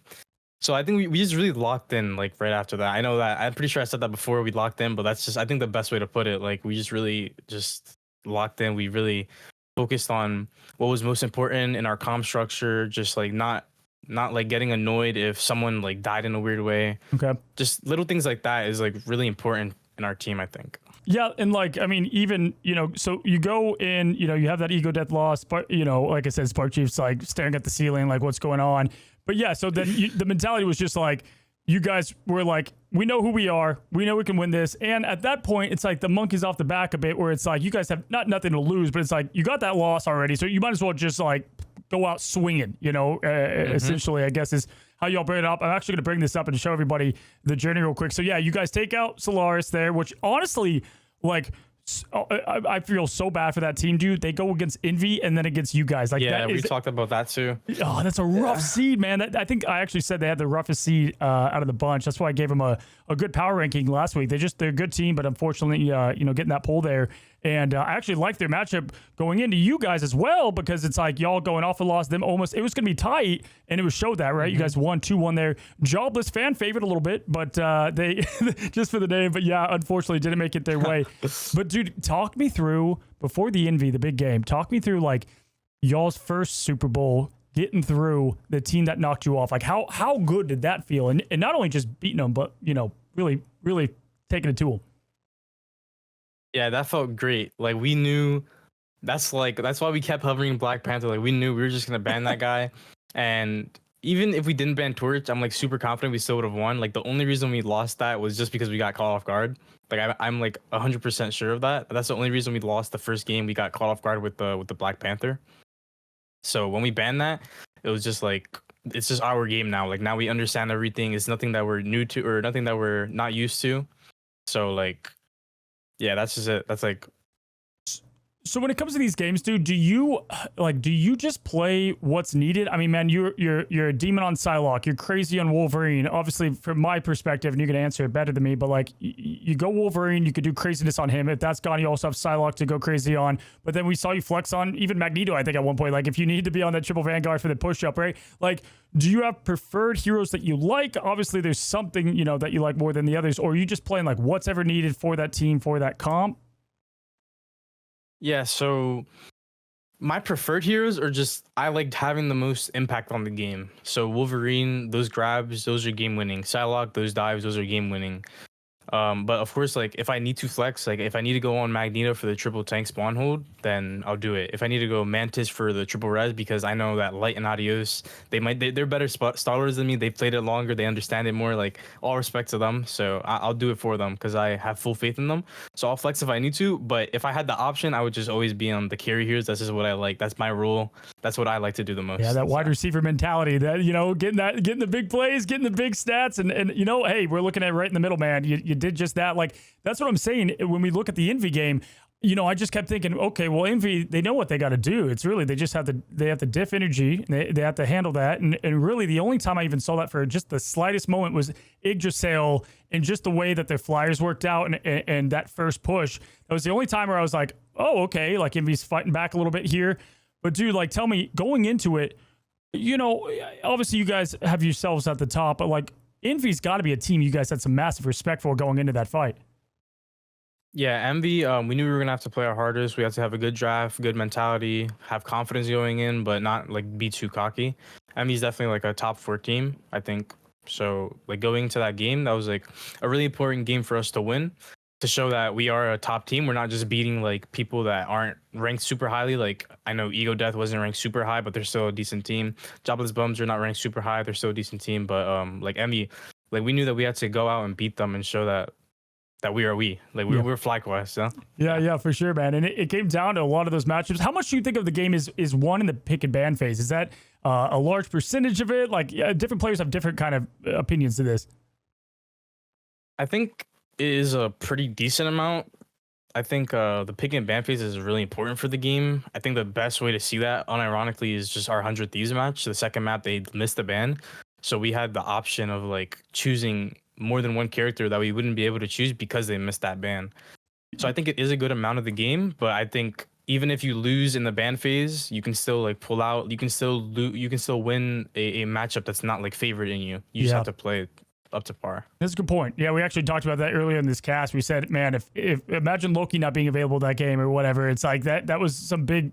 There's big difference makers, or someone that you're playing, whatever that might be. And we've actually seen, it's funny, I've seen a lot of like, they get rid of the team that gets rid of the wolf and keeps the wolf can really go, kind of pop off. We saw that a few times in the matchups there.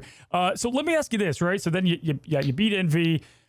I think it's such a cool story because I know that you had the confidence going in and it was the great bracket run, but I brought this up on cast. People don't realize this was y'all's revenge game for the MRI that you almost won. Like you guys were popping off against them in the MRI, and that was when 100 Thieves was like, I always called them like the Empire. They were nuts. Yeah, they were in their prime right there. Yeah, so I guess this was our revenge game. It felt good to win against them in the grand finals, even if it wasn't like grand finals of the playoffs or grand finals of the end of the MRI, like the big grand finals. Even if it wasn't that, like it did feel good to win and feel good to like just, I guess, fight back. You know, show that we're still a good team.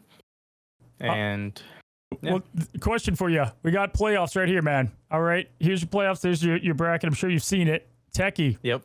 What do we feel about Techie? You know, that you guys obviously you got the 1 seed, they're the 8, right? But you got Techie and the Sentinels or Envy there. How do you feel about the Techie and the playoff run here? Yeah, Techie. I think Techie is a good team. I said this on the broadcast too. Oh, actually, maybe I didn't, but yeah, I think Techie's still a good team. I think they're like closer to top 8, probably like closer to the top 4 than rather than like the bottom of top 8. I think they're a good team. Yeah, I think they're a good team, but I do think like we're gonna beat them. I think that we're gonna just go out, do our best. If they throw something at us that we're not used to, they hop on Black Panther, we're gonna just adapt to it and play our best. So I think we'll be more prepared than they are for that. Yeah, I think you versus Tap is going to be must watch TV is what I said. The battle of the Psylocks over there because, you know. Yeah, Tap is. He's crazy. Yeah, he's a beast. You know, we were saying like who our favorite duelist was throughout the week, and we were like, you know, you're our overall pick, but I was like, the Psylocke play, you know, you play great Psylocke, obviously, man. But in Tap, I was like, I was just like, dude, go off, King. Like this was, you know, there's players that just truly, shine there. And that's going to lead me to my next question, buddy. Besides your own team, all right, if you were to put the respect and who you have, you know, as who has your respect as the top, you know, player in each role or couple that you think are up there in the skill level and your respect level, who do you got up there, man? Inside my own team, I'd say for my role, Terra, I mean, he's just a beast. Yeah. Every game, he always shows out. You know, he's rarely the problem on that team. Not saying that anyone is, but like he's really like doing bad, like lacking in the department of eliminations, damage, anything. Yep. I think support for other roles. I think Harvey's really good at Loki when he's on that character. I don't know why he wasn't on Loki in the MR or in the the fly met is tough yesterday. A little bit with Loki, I guess, but then there's a lot of ban. Yeah, Loki's second top banned, but yeah, he wasn't banned on some, and he's still elected not to play him. He played Cloak rather than I think SJP was on Loki, so I was a little confused there. But I think Harvey's a good support. Yeah, I think Terra's a good DPS. I think for tank, I think Kaluj is really good. I think he's a really good tank. Yeah. For the shield tanks, for the main tanks, I'm trying to think. There's a lot of, I think like, I'm trying not to just go to my team, but I think like Spark Chief is just by far the best. Like Groot, Hulk, all of those. We were talking about that, man. Y'all's tank play, you know, my gosh, Vest coming out of the woodworks as just the man, just a chaos on his ultimates, just killing it there. And then Spark Chief just felt like he could always flex to what was needed. And I think the fastball special, you guys showed at the top level, the fastball special is underrated, like a hardcore. Yeah, it is really underrated. I actually got messages saying that like that team up was broken all of a sudden. Like that team up is really good. You just throw them from behind and just kidnaps them. It's a really good team up if it's used right, but it could be bad because then you could just feed. Yeah. So I think it's really hit or miss, but if you use it right, it's like a really good team up. Yeah, especially because when you've got, I think Hulk, really it was just Spark and Craze, man, that was doing the Hulk job. Krazman? Yeah, okay, I've heard Craze Man from him. I've heard Krazman. Is it Kraz now officially? Because I thought it was Kraz. I always call him Kraz. Oh, so. Dude, we've been going back and forth as a casting team. But yeah, it's, you know, Hulk, I feel like the skill ceiling's always just been there at the top for that character. And in this flying meta, man, it's such like feast or famine. Like you either get those tackles and it's like game winning, or, you know, you miss and then you can get, you know, feed, you know, somewhat. And I think Spark just shows that, you know, at a very high level. In fact, I think he got target banned actually at one point. They didn't want any more of the Hulk there. So that was fun to see. A lot of respect given there. But all right, so you got some 100 Thieves love. And then, yeah, going back, I like that, you know, you'd pick your team too for some of these, man. I think you guys have between them, Cooper, Zelos, I don't think gets enough love. You guys have a stacked team. Yeah, I think every team has like stars. I think on our team would be like me, Cooper, and Spark on each role. Yeah, okay. And then I think, but that's like all respect to everyone. Like I think my whole team is crazy. Everyone's like super good. I think on 100 Thieves, it'd probably be TTK, Terra, and Harvey. I think on Nemesis, Kraz is like really good at Hulk. I think he's right under Spark Chief. Like he's really good. He's like right there with him. And then for Duelist, I think Mello really like showed out on Human Torch yesterday on the reverse sweep with Sen. He played really well. Mello did, yeah. And then Mello popped off. he did. Popped off. He did. He played really well. Yeah. I know I don't want to say it, but the only reason I don't want to say it is because I know he's gonna get an ego off of this. But he did play really well. You know, I gotta give respect where it's due. He did play really well. Yeah, you know what? And then it changed our mind too. But we were like being able to highlight players from each team. But Nemesis, we were like, yeah, they're a great unit, but I want to see someone kind of like separate themselves in the pack. And Mello, yeah, I think he made that case. He did that. Yeah, reverse sweeps too. What'd you think of that reverse sweep? Yeah, that was really interesting. So I actually watched like the first map or two, and I was like, oh wow, they're just losing. I don't know what's happening. Yeah. And then they protected Human Torch on Clintar, and I was like, oh, maybe this will make a difference. And then I had to I couldn't watch the end of the first or the end of the third map and the fourth map because I was doing something with my manager. Yeah. And I came back for a fifth map, and I was like, oh, it's 2-2 now. And then I just saw Mello like go crazy on Right Amazing. It was like pretty fun to watch. So I'm really happy that they got to win that. Yeah, for sure. And talk about the same story with two different teams. I mean, Sentinels, you have Gomez out, Nectar in. And then you guys having Light out and Audiosa in. It's like, is that tough as a unit? You've been playing with one guy for so long and now it's somebody new, or do you guys have plenty of and obviously this is what Airmore said, about Super. It's like just hero pool selection at times, people are going to thrive in different metas and whatnot. We've seen that with, people like Hogs that was, dominant, and then, it just it's just different, right? Things are different strokes, different folks. But is that tough as a team, or you guys just all, your team first kind of mentality? Nah, I mean, I think it's a really team first mentality. I feel really bad for Light because I know it must be hard just like sitting and watching. Like I know he's really happy for our team, but I know that he wants to play and he wants to be in the winning fight. Like he wants to play. Like there's a difference between watching and playing, So I do feel bad, but it is just definitely like team first. Like even if I had to get subbed out on the bench because I wasn't performing well, like it is what it is. I need to play better. I need to just support my team as much as I could, even from outside of the game. So yeah, I think it is just a really team first mentality. Love Light, man. His clips cracked me up. I was watching some Black Panther clip where he got tagged at the end, did it with the Luna snowball. Yes, that was crazy. That was I don't know, it's so buggy. His stuff cracks me up. Light's always been someone like you, man. You guys are just great. Dude, where did you get your PR training done over here, man? You're so young and you're better at interviews than half the people I talk to over here. Actually, I've never had PR training. My first interview was that Solaris interview, I think. That's crazy, dude. Yeah, I don't remember seeing you actually on in the MRI. I'm pretty sure. Yeah, it was only Light. I'm pretty sure. Yeah, Light and Spark. Spark had the really bad camera. Spark became the MVP of all interviews, man. That was the funniest thing I've ever been through as a caster, man. I was cracking up. He dropped 9 F-bombs or something Yeah. So fun. Dude, I love the rawness, man. I would rather that than kind of we knew we had it, we're the goats. I like that, we effing did it. That's the stuff I live for, man. It's really genuine. Yeah, I'm a competitive cat, dude. Question for you, man. You're young. You got a lot of people that, are looking up to you now, man, and duelists especially. Advice for people that want to play duelists at the pro level. Advice for people that are young playing the game and want to get into esports, man. Hit me. I think the best advice that I could give is just watching better players just play the game. So I don't know if some people don't know, I wasn't that good at Psylocke when I first started playing. I actually there was a week of scrims where I was playing really bad on Psylocke, and my team just gave me all the support that they could, and they gave me they had faith in me. Even if I was doing bad, they didn't tilt or anything in scrims. So what I did just by myself as a player, I just went and I asked Sparker on what he did and what how he thinks Psylocke is best played, because I know the Sparker's he's the god at Psylocke. All respect there too. Yeah, so I went to him and I would watch whenever we scrimmed VP, I would watch the VODs back and see what he did different. And after that, I just learned and learned and learned.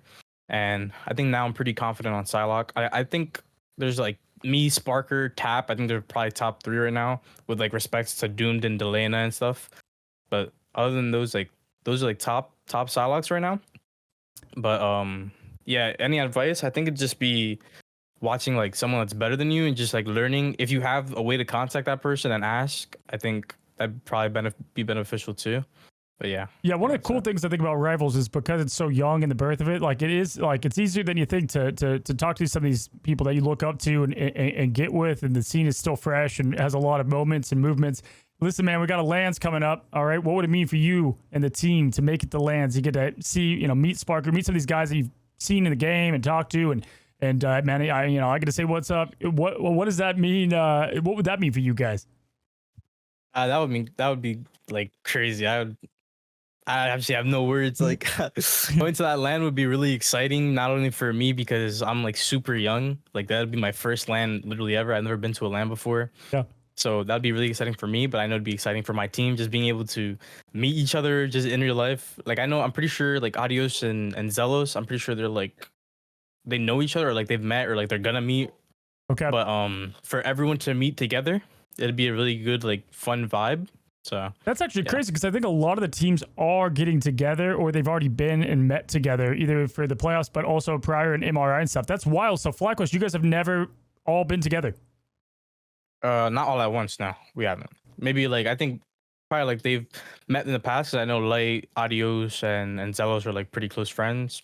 But I don't know if they have. But I know I haven't. I've never met any of them in real life. So dude, that's gonna change team chemistry even more, man. As soon as you get that, that personal connection, it's on another level. It's this because your mom came in for the interview, man. I love that, man. That's like as touching as it gets, man. Is your mom like your biggest fan, dude? Is she watching all this? Does she understand? Because Hero Shooters, bro, is like my it's a lot to keep up with. Like, does she track and know what's happened?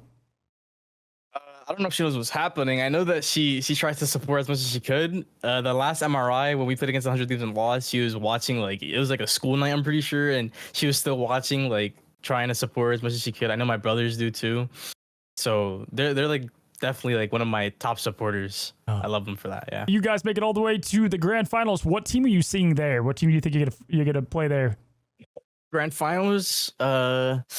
I think it'd be Nemesis or 100 Thieves, to be honest. I think it'd be one of them. Okay, I like it. I like the call, man. I always said this. I thought scrims are cool, but it really comes down to the big stage and what you could do, man, at the end of it all. But either way, man, we're going to be watching you and just excited to see what you can pull off and most importantly, how many clips we're going to get out of it, bud, because I think like 99% of the stuff I can capture. I just did a video on my whole channel, my main channel, just highlighting your team and your play, and I think Envy versus you guys is probably one of my probably the most excited I've been to cast something just because of like the unexpected Everything was nature. really close. Yeah. That's the thing. The scoreboard didn't tell the story really. Like it was close, that whole thing. Yeah, those games were actually like a lot closer than expected. Like the first game I know went down to like 99-99, I'm pretty sure. And then the second game, I forgot what the second map was, but like I know most of the games were close. I think the last game was a little like more one-sided to us. I know that they didn't like get any percentage at the last point, but I know the first like 3 games of that series were like pretty close. Yeah, I think it was like Kelsheaven, Krakoa was the last game. I know that. Yggdrasil. Flintar was the one we lost. Flintar was the one you lost, and Yggdrasil was super close. But then, dude, Yggdrasil was where I was like, they can't stop you, man, because they did, like they kind of did. And then when y'all went on, I think it was offense at that point. It was like, it was game over at that point. Or maybe you was on defense, you swapped over. I forgot which one, but like that was where you locked in hard at that point, man. And like, that's the story, man. The stats were, What was your favorite game? The stats were after my favorite game of the whole group stage. Yeah. If you say like the moment that you guys kind of so far defined you as a player and as just like one you can look back on, you're like, hell yeah. Maybe this. I don't know. I think it'd have to be either the Yig Path game in MV because I know that was like a really good game for me on Psylocke, or it'd have to be the last game of Call of the Jalia against 100 Thieves. I know I did pretty well on Wolverine. That's for sure. Probably one of those games were my favorite. Well, the floor is yours, man. Anything to say to the people, man, about FlyQuest, about yourself?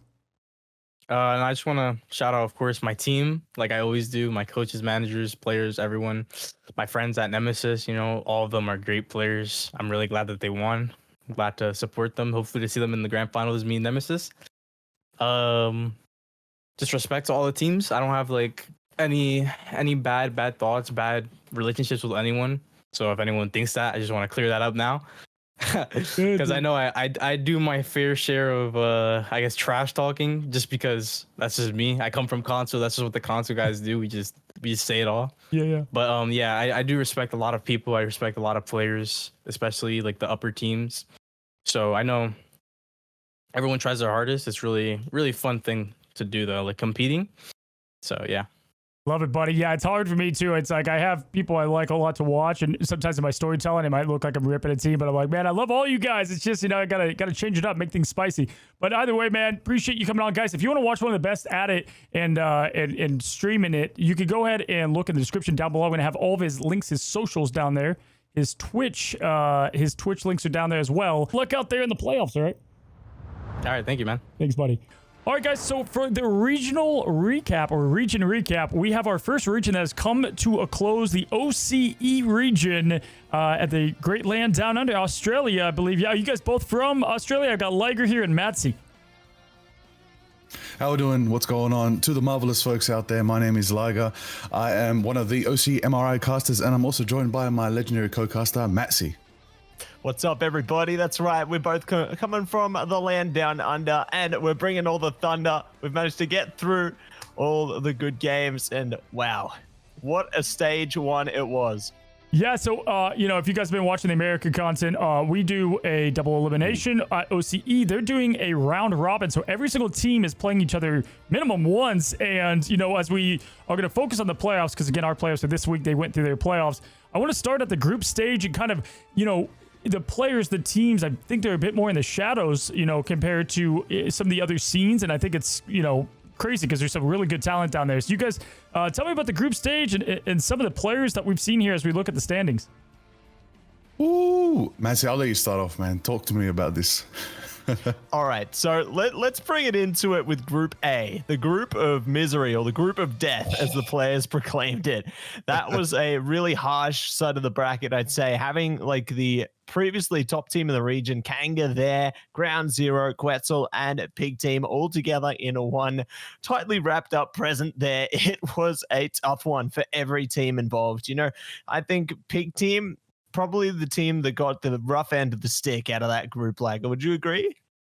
They definitely did, but they actually took some maps off the big dogs. They are out there performing what no one expected and really kind of woke these teams up to remind them, look, you may be the front runners in Group A, but we're going to make you work for this. It's really good performance from Group A altogether. But Group B, this one was more competitive, eh?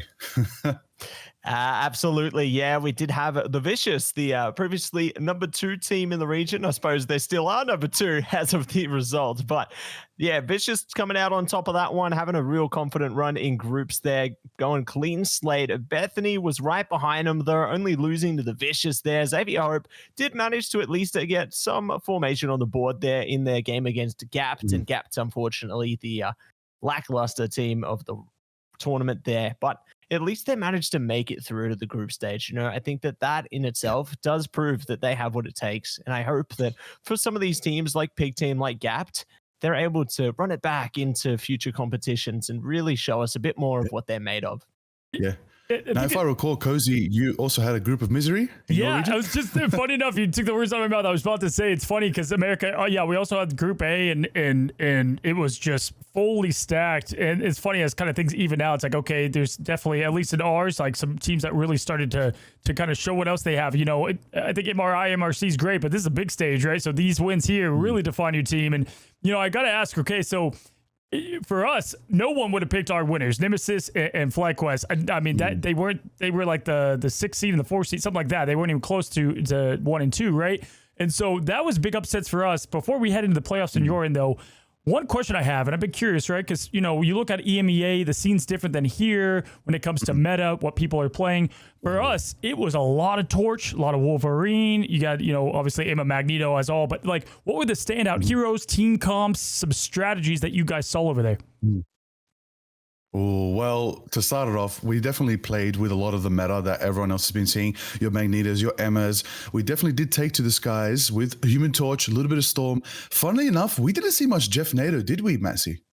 No, I think only one team brought out Jeff Nato, and that was into the playoff stage. That was Bethany. I don't know if that was like their last hope, but yeah, that was the only team that really brought out the Jeff Nato. Thinking of like off the curb things, though, you think of a team like Pig Team where they brought out the Thor, and I think they were the only team to bring out the Thor like the whole tournament. Nobody else even dared to touch Thor. That's why they have zero losses. No, I'm just kidding. Zero wins. No, I'm just kidding. Yeah, Thor. Honestly, I think that's the first Thor I've heard of in Ignite because we didn't get any. We didn't get any in America. I can tell you that. Yeah. Well, what we did get was Magneto, so much so that we actually have like 3-star Magneto players in our region. All right, I'm going to say the names now. We had LeBronald from Kanga Esports. All right, that's amazing. Donald. Then we had Air Adam as well from The Vicious. And then one of the best out there, Dunkmaster Dupe on the Magneto. I believe, who was it again that got that 4K with the Magneto Meteor M? Oh, my days. That was intense. Ooh. It's either Donald. It might have been, yeah. The names might have been. The names slap. Honestly, maybe they all got one. I love the names matching with the, like, you know, we had one guy who just kept missing his Magneto ults, and I feel so bad because Magneto is like the most, like, all eyes are on you, the camera's on you, you connect or you miss, right? Those names nailed it too with the dunk. I think I saw a clip that said LeBron James or something from one of the guys over on you, and so it could have been him. But I love that. Take me through what was the playoffs. You know, we're heading into this. This is to get your spot right at LANs. And correct me if I'm wrong. Actually, I don't even know if this is information I could share, but I think it's only 1 or 2 from OCE, right? Coming. I don't think I can share that, so I'm not going to say this on this. It's what? Yeah, I don't know if I can say that. I'm gonna wait. Just one. No, it's okay. We've revealed it on our broadcast. It's revealed. Oh, cool. So one. Yes, awesome. Only one. Only one person or one team can make the LANs, and that's that is, talk about pressure cranked to 11. I mean, because you know, even if you get second, you're not making it. So let's walk through the playoffs here, and let's start at the far left side. Make our ways to the grand finals. Tell me about upsets. Tell me about these teams a little bit as we look at the matchups. Well, Mattse, I'll let you start us off. This was a fun one.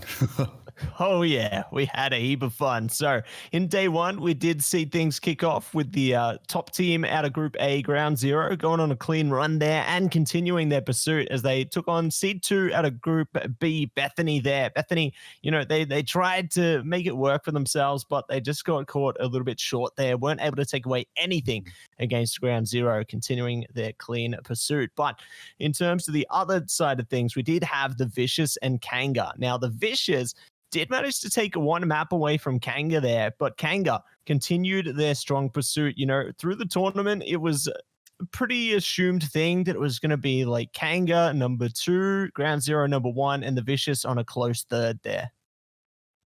Yeah, but as we can see, you know, Kanga did get that 3-1 against the Vicious. Then we went into day 2 where our other co-caster, Profound Rice, shout out, she was casting alongside you, Mattse, for that day. And you guys got to look at the upper bracket finals and the lower bracket semifinals, right? And where we saw that big matchup, Ground Zero Gaming versus Kanga Esports. And Ground Zero took the dub again, as they did in the group stage, and went 3-1. Whereas in the lower bracket finals, we did have to say farewell to Team Bethany as the Vicious brought it back in a 3-0, a very decisive 3-0, because if they lost that, they were out too. And then that's when their run began going into day 3, Mattse, where we got to cast a massive 7-hour day. My goodness. The day that felt like it never ended, and it certainly delivered on all cylinders. You know, I thought both series would go the full length, but we did kick it off there with Kanga taking on the Vicious, going all 5 maps in our best of 5 lower bracket final endeavor there. And the screams were loud. The cheers were even louder from the crowd there. The Vicious defying all odds, getting their revenge against Kanga. You know, those two teams, they faced off in the Marvel Rivals Invitational in the past. The Vicious losing out to Kanga in that endeavor when they went under the pseudonym of Platinum Star. But now they managed to find their way to strike back. But Liger, the grand finals. Can you believe what we saw there? Ooh, the grand finals. Ground Zero got that first map, but then the Vicious came back with 2 maps in a row, and Ground Zero had to lock in, and it was very frightening. The Magnetos were there. Emma Frost banned. Only one time did we see Emma Frost, I believe, a little bit from from Ground Zero for a little bit, but then once that was off the table, once we didn't see Magneto, once we didn't see Emma Frost, Ground Zero went with what they know best, and they brought out the Groot. Zenstari's Groot was a massive standout. Self-proclaimed best Vanguard in OCE. Cozy, what do you think about that? OCE, they like to proclaim things. They say they're the best. They put it out there. Yeah, I like it. No, I like the confidence, man. I do for sure. And especially, like, you know, as it's what's so cool about honestly what's cool about the internet era is like, at least when I was growing up, is like, I'm the best, and it was like of my neighborhood friends, right? You could never tell outside of that like how good you actually were. And so it's like that's what LANs can be great for, and especially what I'm excited for is some of these like role specific matchups, right? Like, of course, we have some regions that feel like they're the top, and that's a great question. I want to ask more about Ground Zero in a second, but my question to you guys is, do you feel like Ground Zero, who ultimately won this thing, which by the way, I peeped the scores there, best of 5, best of 7, you guys went the full distance on both. That's hilarious. That's insane. I know how that feels as a caster. Almost. I think it was best. I think 6 maps. I think they won 4-2, just shy of that last map. Oh man, that is just shy. And as a caster, especially when it's like 2-0, you really start to ramp up like your casting. You're like, all right, we're gonna like, this is getting to the end, and then you got the comeback there. That's a lot. My respects to you guys. But yeah, do you feel like Ground Zero, right? You guys, I don't know how much you know of America and MEA and Asia, but do you guys feel like they can really hold their own as representing OCE? Well, what I learned was from Mattse, I remember you as well, we mentioned this. Kanga Esports were the team that majority brought out the dive compositions, and Ground Zero shut that down. So if EMEA and America play the dive compositions just to spice things up, change up the meta, Ground Zero is actually ready for that. They've been training more than anyone in the region, and they run this meta well, especially with FMCL's Human Torch. Like, my guy was burning up all our screens. We could not see what was going on. Tornadoes were everywhere. That's it. Oh, yeah. No, it was definitely a lot of heat coming out. But, that's not the only duelist on Ground Zero. 6 on that Hella brought down a lot of pain from afar. I really was impressed with their hit scan abilities. They were able to track down their opponents with no mercy every single time. You saw that Goddess of Death come out. They brought the heat and managed to seat anyone who tried to triumph them there. But, it's not all about duelists in a team, because Liger, the true MVP, or one of the true MVPs, Matty AF, for sure, on that Cloak and Dagger. Just staggering the amount of impact they made with the Eternal Bonds for their team. Just huge performance coming out from Matty. So you guys Matty, it was good. You guys saw a lot of Cloak and Dagger over there too then, because we were getting a little bit of that on our side. And, I think a lot of competitive ladder players are like, Cloak and Dagger, that's the easy auto aim healing. But we saw it because of their, ult charge time and the Terror Cape and what, everything it can pull together. So it sounds like top tier play at Strategist was, some Cloak and Dagger action. Yeah, 100%. We also had King Bob, most consistent Invisible Woman in the entire region. The chat was going crazy, chanting King Bob every time the invisible boundary went up. That strategist lineup from Ground Zero was just yin and yang. They were so good. But also, you mentioned earlier 6 on the Hella. They got the first Hexa KO in group stage on Marvel Rivals Ignite screens. That is something to start off with, a banger for our region. That was so good. Oh, that is something, man. I'm telling you, it's good. I'm just so excited to see what that looks like against, everybody else here. And would you say going in was Ground Zero, and Kanga, I think, was what were you guys saying, kind of the favorite-ish, but then Ground Zero, obviously Vicious getting their win over them. I love the storylines there. So Ground Zero, were they, kind of in the top conversation as a team that can make it the full distance? Oh, definitely. I've been watching that team since February, but in previous forms. They finally got something together. They got themselves an org. Shout out Ground Zero. There you go. Finally got that branding, got that push, and then they worked together, got their scrims in. And then finally they're like, all right, Kanga, we're coming for you. Because back in the Marvel Rivals Invitational for OCE, we mentioned earlier, Kanga Esports and Platinum Star took first and second respectively. 2 teams from the Invitational, Fury and Platinum Star, combined to make the Vicious. So that super team came in to say, hey, we're here too. Then they went for Kanga as well. So everyone's going for Kanga. And then Ground Zero is just like, we're going to focus on our own strats. We're going to build up our own skill. They didn't play that Magneto Emma as much as other teams. They stuck with some comfort picks. FMCL even brought out the Wolverine. My personal favorite thing that I loved, FMCL, every now and again, I asked for the Moon Knight. A little bit of Moon Knight action. Ooh. Just bring out something no one likes, but it's there. I know FMCL has that class act Moon Knight in the pocket, but especially their team, like Dunkmaster dupe. Like when you need it, the Magneto Meteor M is there. That's how consistent this team was. Zenstar is there on the Groot usually. You're going to see Magneto is there to complement that. Then the Hella, then the Human Torch from FMCL. This team, they had every aspect covered, and whenever they needed to alternate or switch, they were there. But what really won them the grand finals, and I have to mention this again, at the very end, last map, they banned Doctor Strange. So the Vicious could not play Doctor Strange.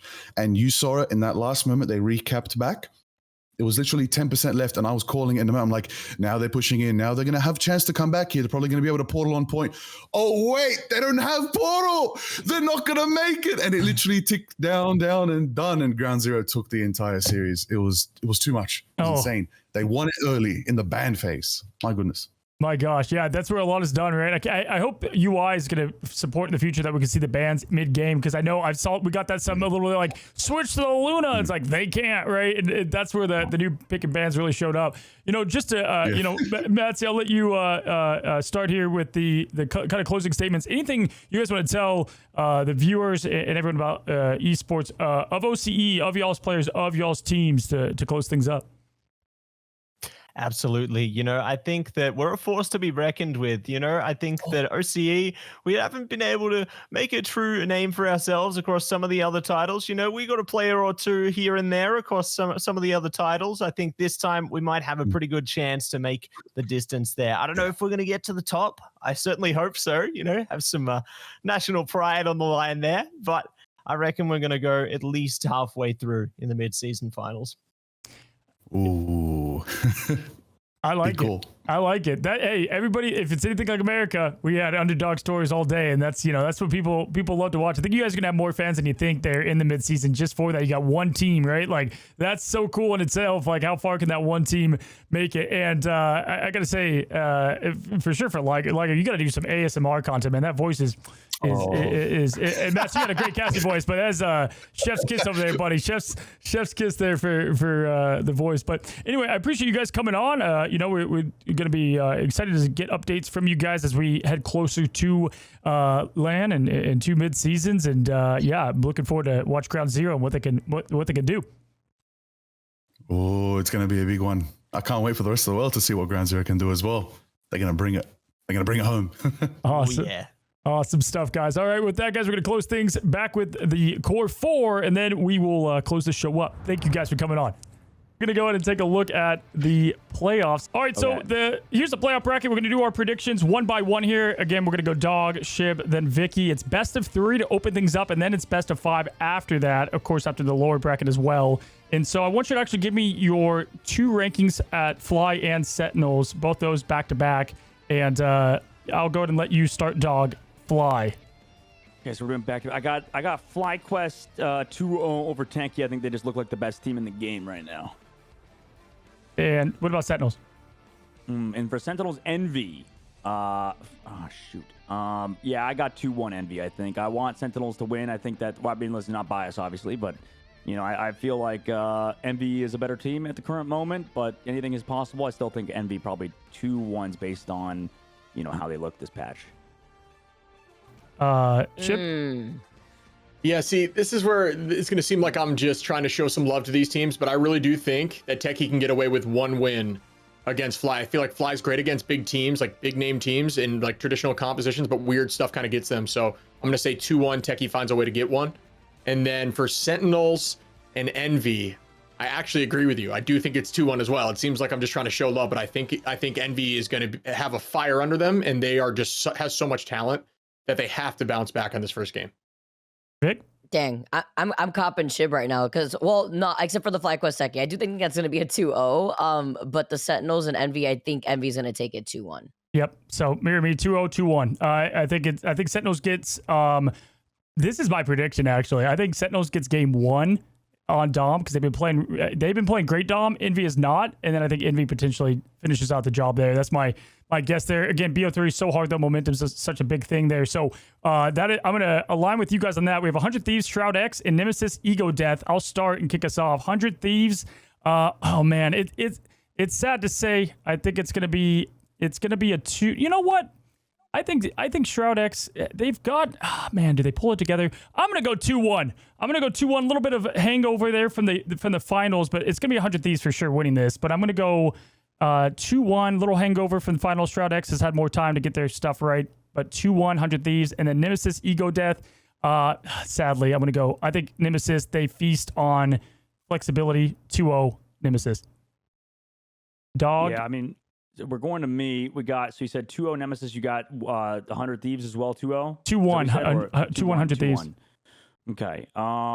Shoot. Yeah, I mean, I want to put an upset somewhere in here, honestly, just because, I mean, the problem is when we go back to the other side, I know we're talking about 100 Thieves, Shredx, so like, I think Sentinels could win, but also, I just feel like results-wise, and especially we saw how badly they got dominated by Hella, just feels like a bad prediction. So on 100 Thieves Shroud X, I mean, could Shroud X do it? Maybe I a believer. You know what? Screw it. I'll say it. I'll say 2-1 Shroud X. I think that this is very unlikely. It's incredibly unlikely, but believe. I think it could happen. It could happen. Maybe. They've got the talent. They got the talent. Yeah. They just have to pull it off. Yeah, they're looking a little bit better as the tournament progresses. I just feel like fundamentally, they definitely are lacking in some departments, but you know what? They could probably do it. They could maybe do it. And then for Nemesis, Ego Death, I feel like Nemesis has a good matchup versus Ego Death. Plus, Nemesis has good bans, so the BP and the dive comps will be removed. And unless Ego Death has improved drastically in a week, I feel like Nemesis probably 2-0 that one. Okay, Shibb. I'm gonna say 2-0 100 Thieves. I love Shroud X as a team, but I think similar story. 100 Thieves is just mad. They're just really mad right now, and I think when they play good, mad. I think when they lose, they bounce back heavy. And then it's Ego Nemesis. Ooh, I'm gonna give Ego one. I'm gonna go 2-1. Nemesis takes that. I could see the upset, to be fair, by the way. I could see Ego Death coming out self-carrying. I could see self-carrying, and then somehow, like, Nemesis, they're on top all of a sudden, and then it's like, whoa, this team got way better because they won it. I know they won it. So I could see Ego Death upsetting here big time. Just want to kill that out. But Vikki, as a pass it to you. Yeah, that's a really good point because if anything, that could be the team that they could deal like with it. But I think it's going to be 2-0 in favor for 100 Thieves, and we're in best of 3. Like that's another situation where you could get away with doing that. So because of that highlight, I have 100 Thieves 2-0 Shroud X, and then I have 2-1 situation with Team Nemesis winning versus Ego Death. Okay, now I want to hear this. You don't have to remember the matchups you have. I guess you can remember your placements a little bit. First two out. Is it Ego Death Techie? Is it what do you guys think? Oh, I mean, probably. I think Ego Death and Techie. Yeah, nothing. I wanted to throw it out there if there's any juicy takes, but I think consistency is tough at this level of play, and I don't see these top teams losing 2. I mean, that's every esport and every tournament always has one crazy like what just happened. So we're gonna probably get one of those, but it's tough to call here, and it might be too little, too late. As we look at towards the top, skipping some of these rounds, I would say, who do you guys have upper bracket finals making it into the grand finals, and then finally your champion? This will be what we close on here. And let's start. Shibb, I'm gonna start with you. Upper bracket finals. I'm gonna say Fly presses through. And it can't be against Envy. Mentally, that's what I'd put. So I'd say it goes Fly 100 Thieves again. Fly 100 Thieves, okay. And lower bracket, who makes it from there? Oh, that gets tricky. I'd say Envy finds their way there. Oh, it has to. Envy finds their way there. Oh man, and they could maybe battle back as we get into the grand finals. So Envy, that's crazy. Envy Nemesis. And who progresses there? Envy. Okay, Envy. And then it's going to be, I think it's going to be 100 and Envy at the end. That'd be crazy. Or sorry, not 100, Fly and Envy. Oh, okay. Different grand finals, and then finally your champion? Wow, this would be crazy if I nailed this. Envy comes back and they changed everything. Okay. Figured it out. I love it. Dogman, you're up. Yeah, Shibb might have taken it as well. I want to say Envy wins it all as well, maybe, but I'll be different. I'll say, I mean, I'll probably stick with the current timeline, the current Doctor Strange timeline. I'll go with FlyQuest. I think that they look the best so far out of the group stages, and taking the human element out of it. FlyQuest constant, perpetually getting second place and stuff, right? This team hasn't really ever been like the number one team for sure. Like they've been in theory the number one team, but haven't really been in like the biggest tournament yet. So Yeah, I think FlyQuest win it all. And they're like you guys said, if it was just like super boring, it was just like, oh, number 1 seed, number 2 seed, everybody just makes it, all that's just super typical, then we might as well just have AI playing, right? So it's just there's definitely that human element for sure. Anything is possible, and that's the fun part about esports that you mentioned, Cozy. So I got FlyQuest winning it all. Who do they play in upper bracket? Do you have 100 Thieves, Shroud X, Nemesis, or Ego there? Upper bracket finals. Yeah. Because I guess they would have to face Envy in the semis, huh? Yep. So, I'm gonna say Nemesis. I think did Shibb say Nemesis as well in the upper bracket finals? I think he did. Yep. So No, he said 100 Thieves up top. 100 Thieves up top. Okay, so I think Nemesis FlyQuest upper bracket finals. Okay, lower bracket finals, and who plays FlyQuest? Lower bracket finals, I think the lower bracket finals would probably be Envy Nemesis, and then I think Envy make it to the finals, and then it's going to be FlyQuest Envy. All right, and I'm going to go then, Vic. I will let you finish here. I'm going to go top bracket. This is my prediction. I think FlyQuest is amazing, but I actually think Envy beats them there in the semi, sitting Fly where they're the best, and that's the lower brackets, baby. They go crazy down there. So I think they're going to adjust. I think Envy takes the top, and they're going to be in the upper bracket finals. Love FlyQuest. And that puts FlyQuest in the lower bracket finals for that reference. And then we have of those, I'm gonna have 100 Thieves playing Nemesis, and then 100 Thieves winning. So you have Envy 100 Thieves rematch. And I am, you know what? I'm gonna go with Envy there. I think Envy ends up taking back the crown, at least the upper bracket finals. And then it's FlyQuest versus Nemesis, which I think is a new thing we have not seen. And I think FlyQuest is gonna edge that out. So I've got Envy versus FlyQuest, and I think, you know what? I'm going to give it to Envy. I think Envy does end up again taking that top there. So different route than Shibb, but same result. Okay. So to go through the upper bracket finals first, right? Yep. Okay, so I think it's gonna be. I think FlyQuest is making it into the upper bracket. No, wait, sorry, because Envy and FlyQuest play. So I think Envy is gonna be on that side of the bracket in the upper bracket finals. Very similar to what you said. I think 100 Thieves will meet them in the finals as well.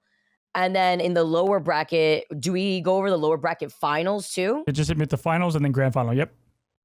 Okay, so in the lower bracket finals, I think it's going to be FlyQuest versus... I think it's going to be FlyQuest versus Team Nemesis. And then FlyQuest wins and then goes on in the rematch versus Envy. FlyQuest versus Envy again. And who wins that? Envy. All right, so we have 3 Envies, and Dogman, you have FlyQuest, correct? Yeah, I got FlyQuest. I like it. This is definitely, man, look at us. We have Envy who got 2-0'd, and then they got out before it, and they're coming back and winning it, but I think that just speaks to the talent pool there, and it would be just tough to see that team go a whole week with the talent they have and not adjust and see the same Vanguard play and some of the same mistakes that we saw. I think that's why we have the confidence there.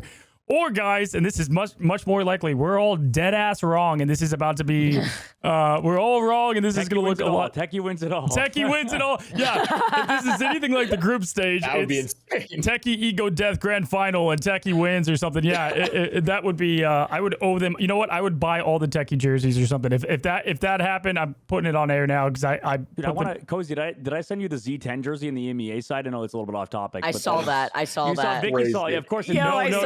No, what is it? What? I'll send it to you. There's Z10s. I'll tell you what. They're I don't know how the different game esport jerseys look very interesting. I'll say that much. Oh, yeah. We're gonna throw it on screen if I can. Can I throw it on screen? No, you can't. I don't know. No, I don't think you can. Yeah, it's insane. Dude, that's incredible. All I know is it's gonna be exciting to see these top 3 teams versus what EMEA has in their scene, and then even Asia and OCE as we cover the region recap. Again, guys, though, hopefully you enjoyed episode 2 of it. We're about to go us 4 through the entire playoffs, Thursday, Friday, Saturday into Sunday. It's gonna be a long cast, but a good time. The group stage set it up, and then we'll be here for episode 3 to set up what is going to be LAN in the mid-season finals. We're going to have guests on from all the other regions. Going to be a good time, guys. If you haven't already subscribed down below, go check out Vikki on Twitch and Twitter, Shibb on TikTok, Twitch, Twitter, all that good stuff, and Dogman, Twitch. You're always streaming. You can find us like the Truman Show. You'll find them there all day, every day. And look in the links in the descriptions below to check out their channels, guys. Have a good one. Have a great one. Until the next one, happy rivaling.